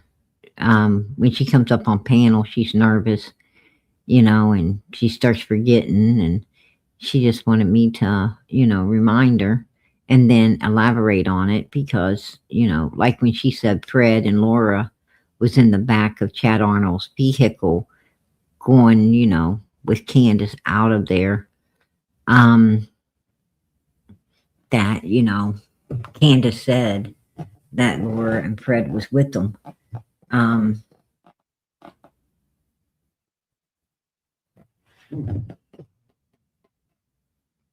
You know, I was elaborating on it, right? I was like, that makes perfect sense. That's why Fred, you know, Laura was trying to stick with, we went to the junkyard. We went to the junkyard, you know, we she calls it scrap yard, and we were scrapping, you know, and then Fred saying, no, we were inside the Ben Hill, and, you know, finally hauling motorcycles. It was one motorcycle, then two. It made perfect sense to why they didn't know where the hell they was or what the hell they was doing, because they was right there with Candace and, you know, and Chad and right there in the mix of it.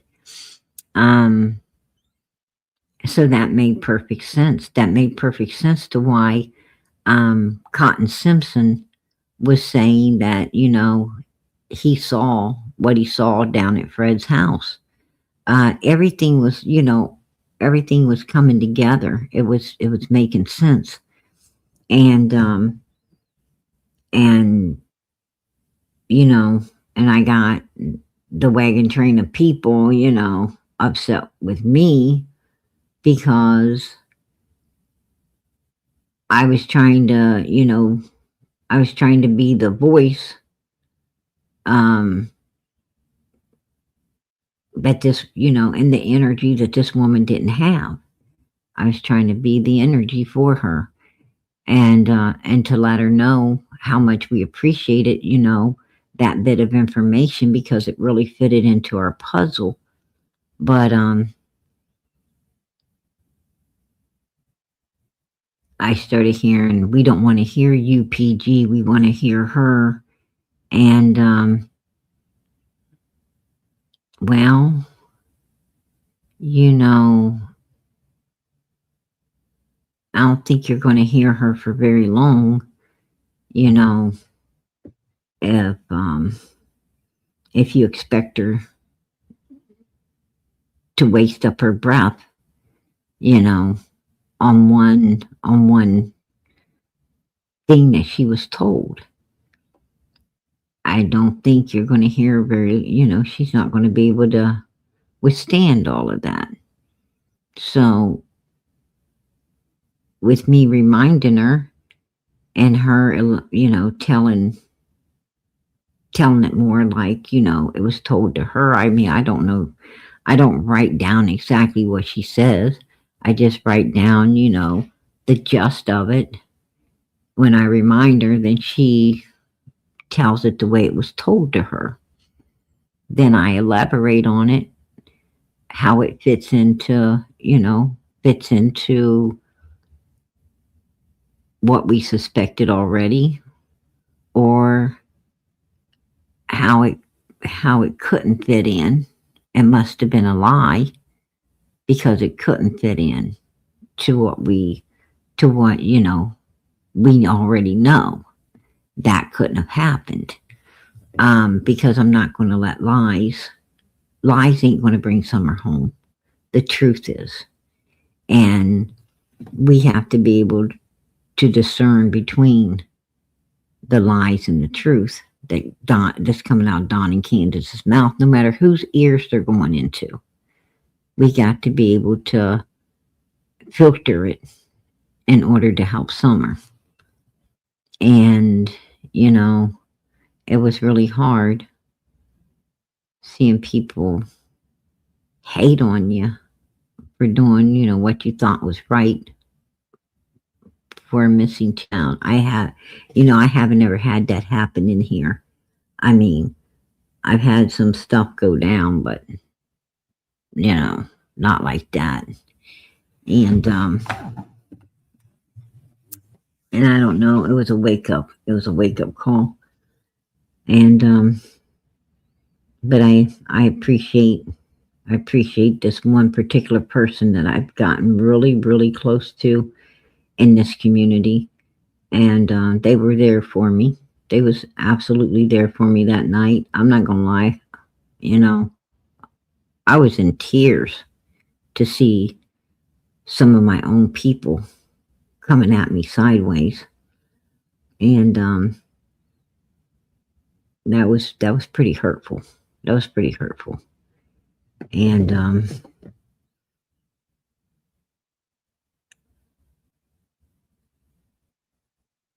and this one particular person, let me understand that, I can't carry all this baggage.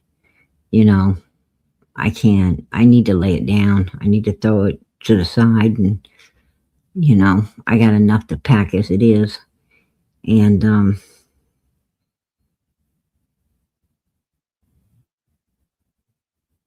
they were right. They were right. And I thank God they were there for me when I needed them most. And they've been a damn good friend to me. For a long time. And God bless them. God bless them and their family. I so appreciated it. And I'm not ashamed to say it at all. Absolutely not. But I think I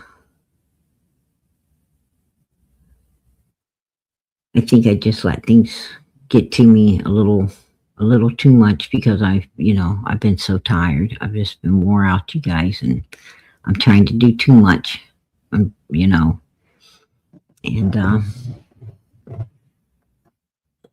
this particular person's right.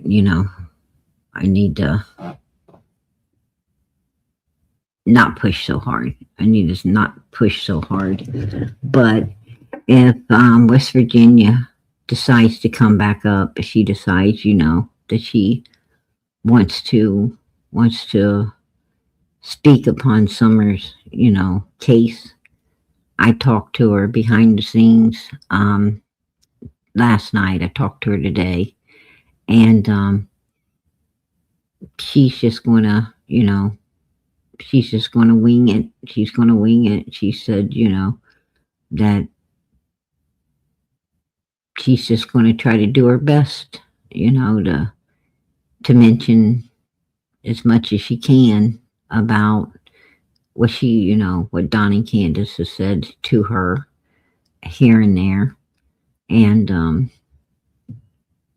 that's pretty much where it's at. She did say some other stuff last night. She was telling me some stuff about Don and Candace that I don't think I want to. I mean, it's hers to tell, and I'm sure she will. But it was pretty interesting. Pretty interesting, the stuff that this lady has actually, encountered with the well. See, Don and Candace was always very professional with me. I don't know if they was worried that, I was, law enforcement, because the way that, I conducted myself, Don and Candace ain't stupid. I know that. But they conducted themselves differently with me than they conduct themselves with, each person Don and Candace conducts herself differently with. Don didn't, the stuff that he said to share, I couldn't believe it because he didn't talk to me that way. And I heard him talk to her. And Cam and Allie, him and Candace was different towards them than they was, with me. They were very unprofessional with Cam and Allie, like, let's go party, right? Let's have a good time. They weren't like that, they didn't show me that side. They tried to be, paint themselves as a picture of victims, right? They done nothing wrong. And with West Virginia, they were more liberal, with her, and and spewed stuff that they wouldn't have tried to spew with me. I know that. So I mean, but she's going to come out. She's got something really good, and she she wants everybody out here to understand why Candace, got angry and turned on her. It wasn't because she talked to Don B or she said anything that, offended Don and Candace. It was a total different reason. A totally different reason. And she, she comes back out, she's going to tell you, she's going to let you know what that reason was. And I think you guys are going to be shocked, to hear some of the stuff that this woman, has in her pocket where the wells are concerned. Now, Don and Candace is very upset. They're very upset right now. They want to make West Virginia look really bad. Matter of fact, they want it, they sent, I've gotten a message, you know,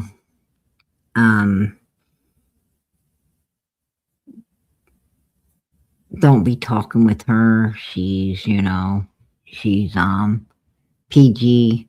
You don't know this lady. You need to, you know, you need to take heed, you know, all of this stuff, because they don't want her having a place to expose them. You know, I've gotten my share of threats, right? I've gotten my share of threats by different people over all of this kind of stuff. And you know, this stuff I don't bring out here. I don't bring, you know, all the threats that I'm getting, because I really don't give a shit about it, to be honest with you. I say, if you're feeling froggy, leap, right? That's my motto. And if you're not, shut the hell up. But, you know,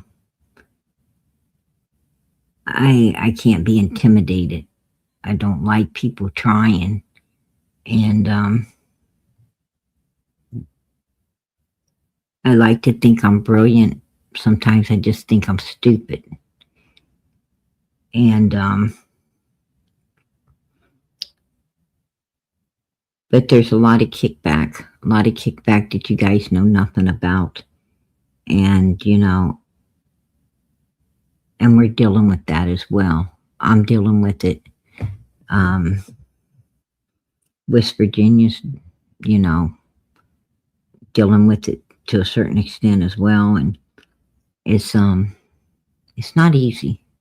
Doing what we do out here isn't easy. And to be honest with you, I'm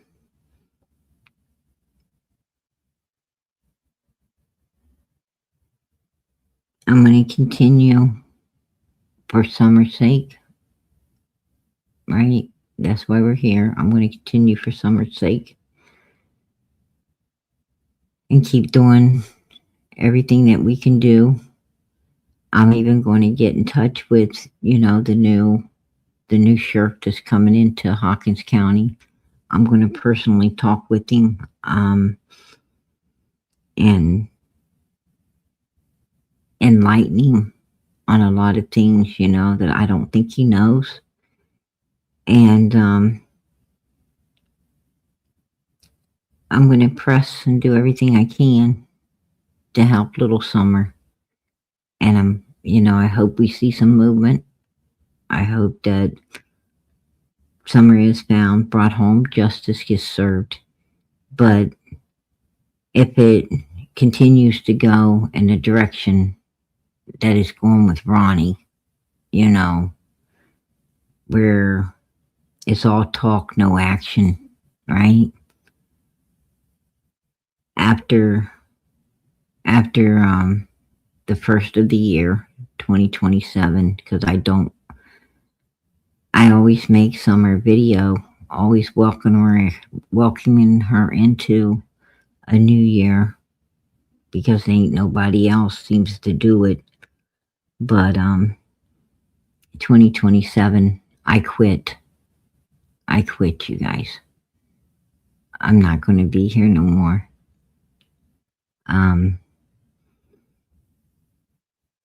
This is hard to do, you know. This is really hard to do.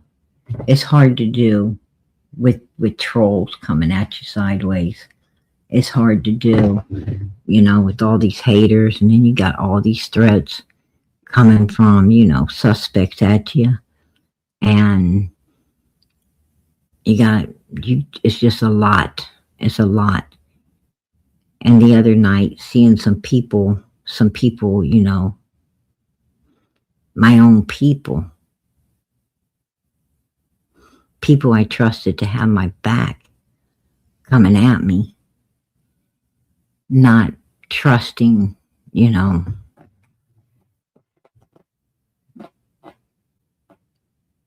and how PG runs things, not trusting in, I mean, have I ever steered anybody wrong? Have have I not ever not pulled through? I've always been there, you know. My methods might not be, what people expect, but I have a system. I know what I'm doing. And I do it for this little girl. I do it for these missing kids. And it was really hard to see what happened. I mean, it changed my whole perspective the other night. And I don't want that to happen again. I don't want that to happen again. Hopefully it don't.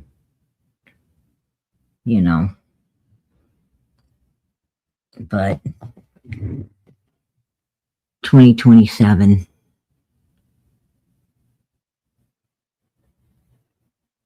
I'm definitely leaving. I'm leaving YouTube. Um,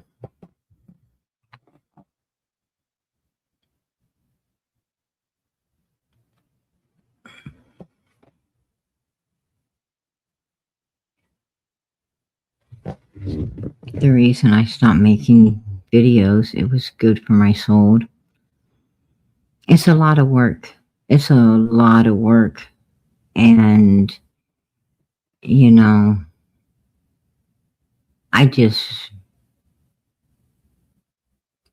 didn't ever expect something to happen like it did the other night.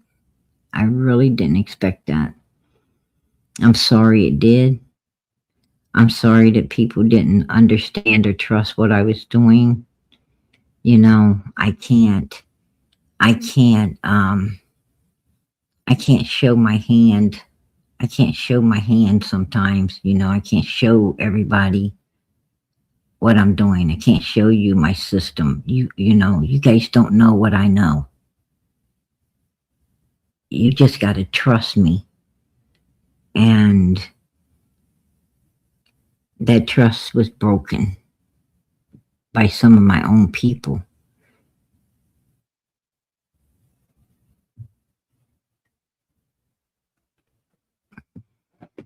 So I gotta say it is what it is, right? Move on. Anyway,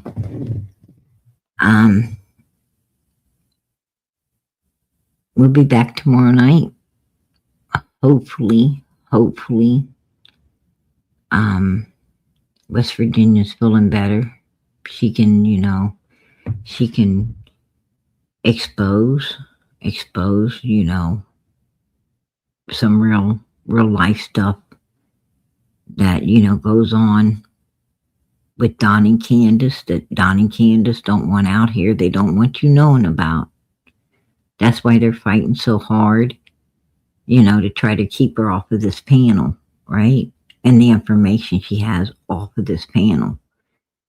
And I'm going to tell you, if you didn't know them, they try to be pretty convincing, as if they're telling the truth when they talk about someone. But anyway, and they're like, if she knows us, then we got to know her, right? What do you mean we're lying? Right? That's how, What do you mean? Wouldn't we know her too? Well, yeah, I guess you would, but would you tell the truth about her? I doubt that, because you need her not to be up here exposing who you are for Summer. It's not for PG. It's for Summer. It's for, your missing daughter, right? It's for your missing daughter. that you and Donald both don't seem to give a shit about. And that's not hearsay. That's a fact. That's another fact. So, but hopefully she comes up and I'm going to let her talk this time. I'm going to let her talk. And, as long as she's okay, I'm not going to pressure her to stay up here. I'm not going to pressure her to push her health. I'm not going to pressure her any way, form, or how. She can go at her own pace. She can talk at her own pace. And if she gets tired, she will be excused until she's able to come back and continue if she wants to. I'm putting it all in her corner. But I will mute and let her, let you guys hear everything that, for yourself. I can't say,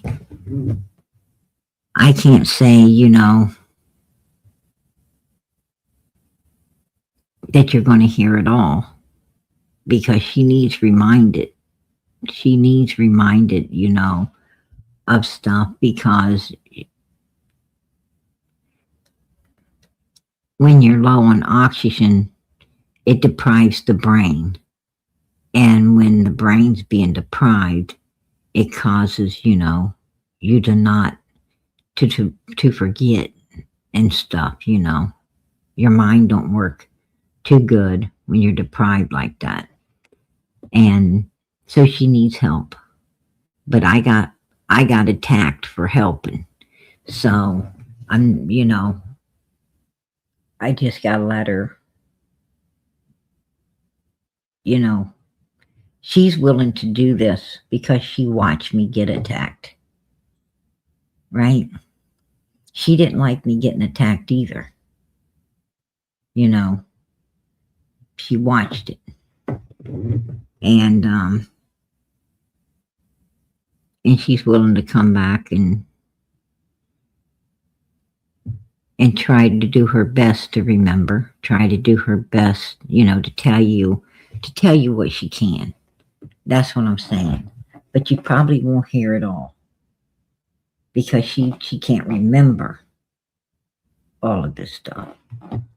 Yeah, Jesus did get attacked, and I often get reminded. Of that. Jesus said you'll be attacked. They'll prosecute you for my namesake, right? They will prosecute you for my namesake. Yes, absolutely. I often get reminded of that, but I often get tired of being prosecuted too. It's not that I'm weak. It's just that it don't feel good when people's prosecuting you and you don't deserve it. It's one thing to get prosecuted if you've done something, but when you ain't doing anything but trying to do right, trying to help people, it don't feel good. So I guess, we get to feel what Jesus felt sometimes, don't we? And it don't feel good. That's for sure. But keep those prayers going up for Summer, Moon, Utah, Wells. Keep them going up. That little girl depends on your prayers.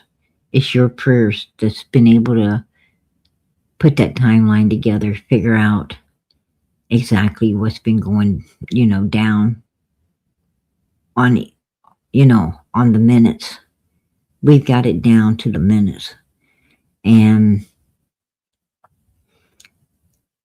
that's, it ain't been law enforcement. It ain't been no suspects. It has been God Almighty that has allowed us to do that. It's God Almighty that has allowed us to put everything together to pretty much know exactly what happened on June 15th, 2021. And if we could do it, I know law enforcement could. And if we feel there's enough to prosecute, I know law enforcement knows that too. Why they ain't doing it? Maybe God will give us that answer as well. Maybe God will let us pull that to the light, because it is a question and it's one we would like to have an answer to. But this little girl, your prayers have gotten her voice this far, and your prayers will continue to tell her story until it's completely told.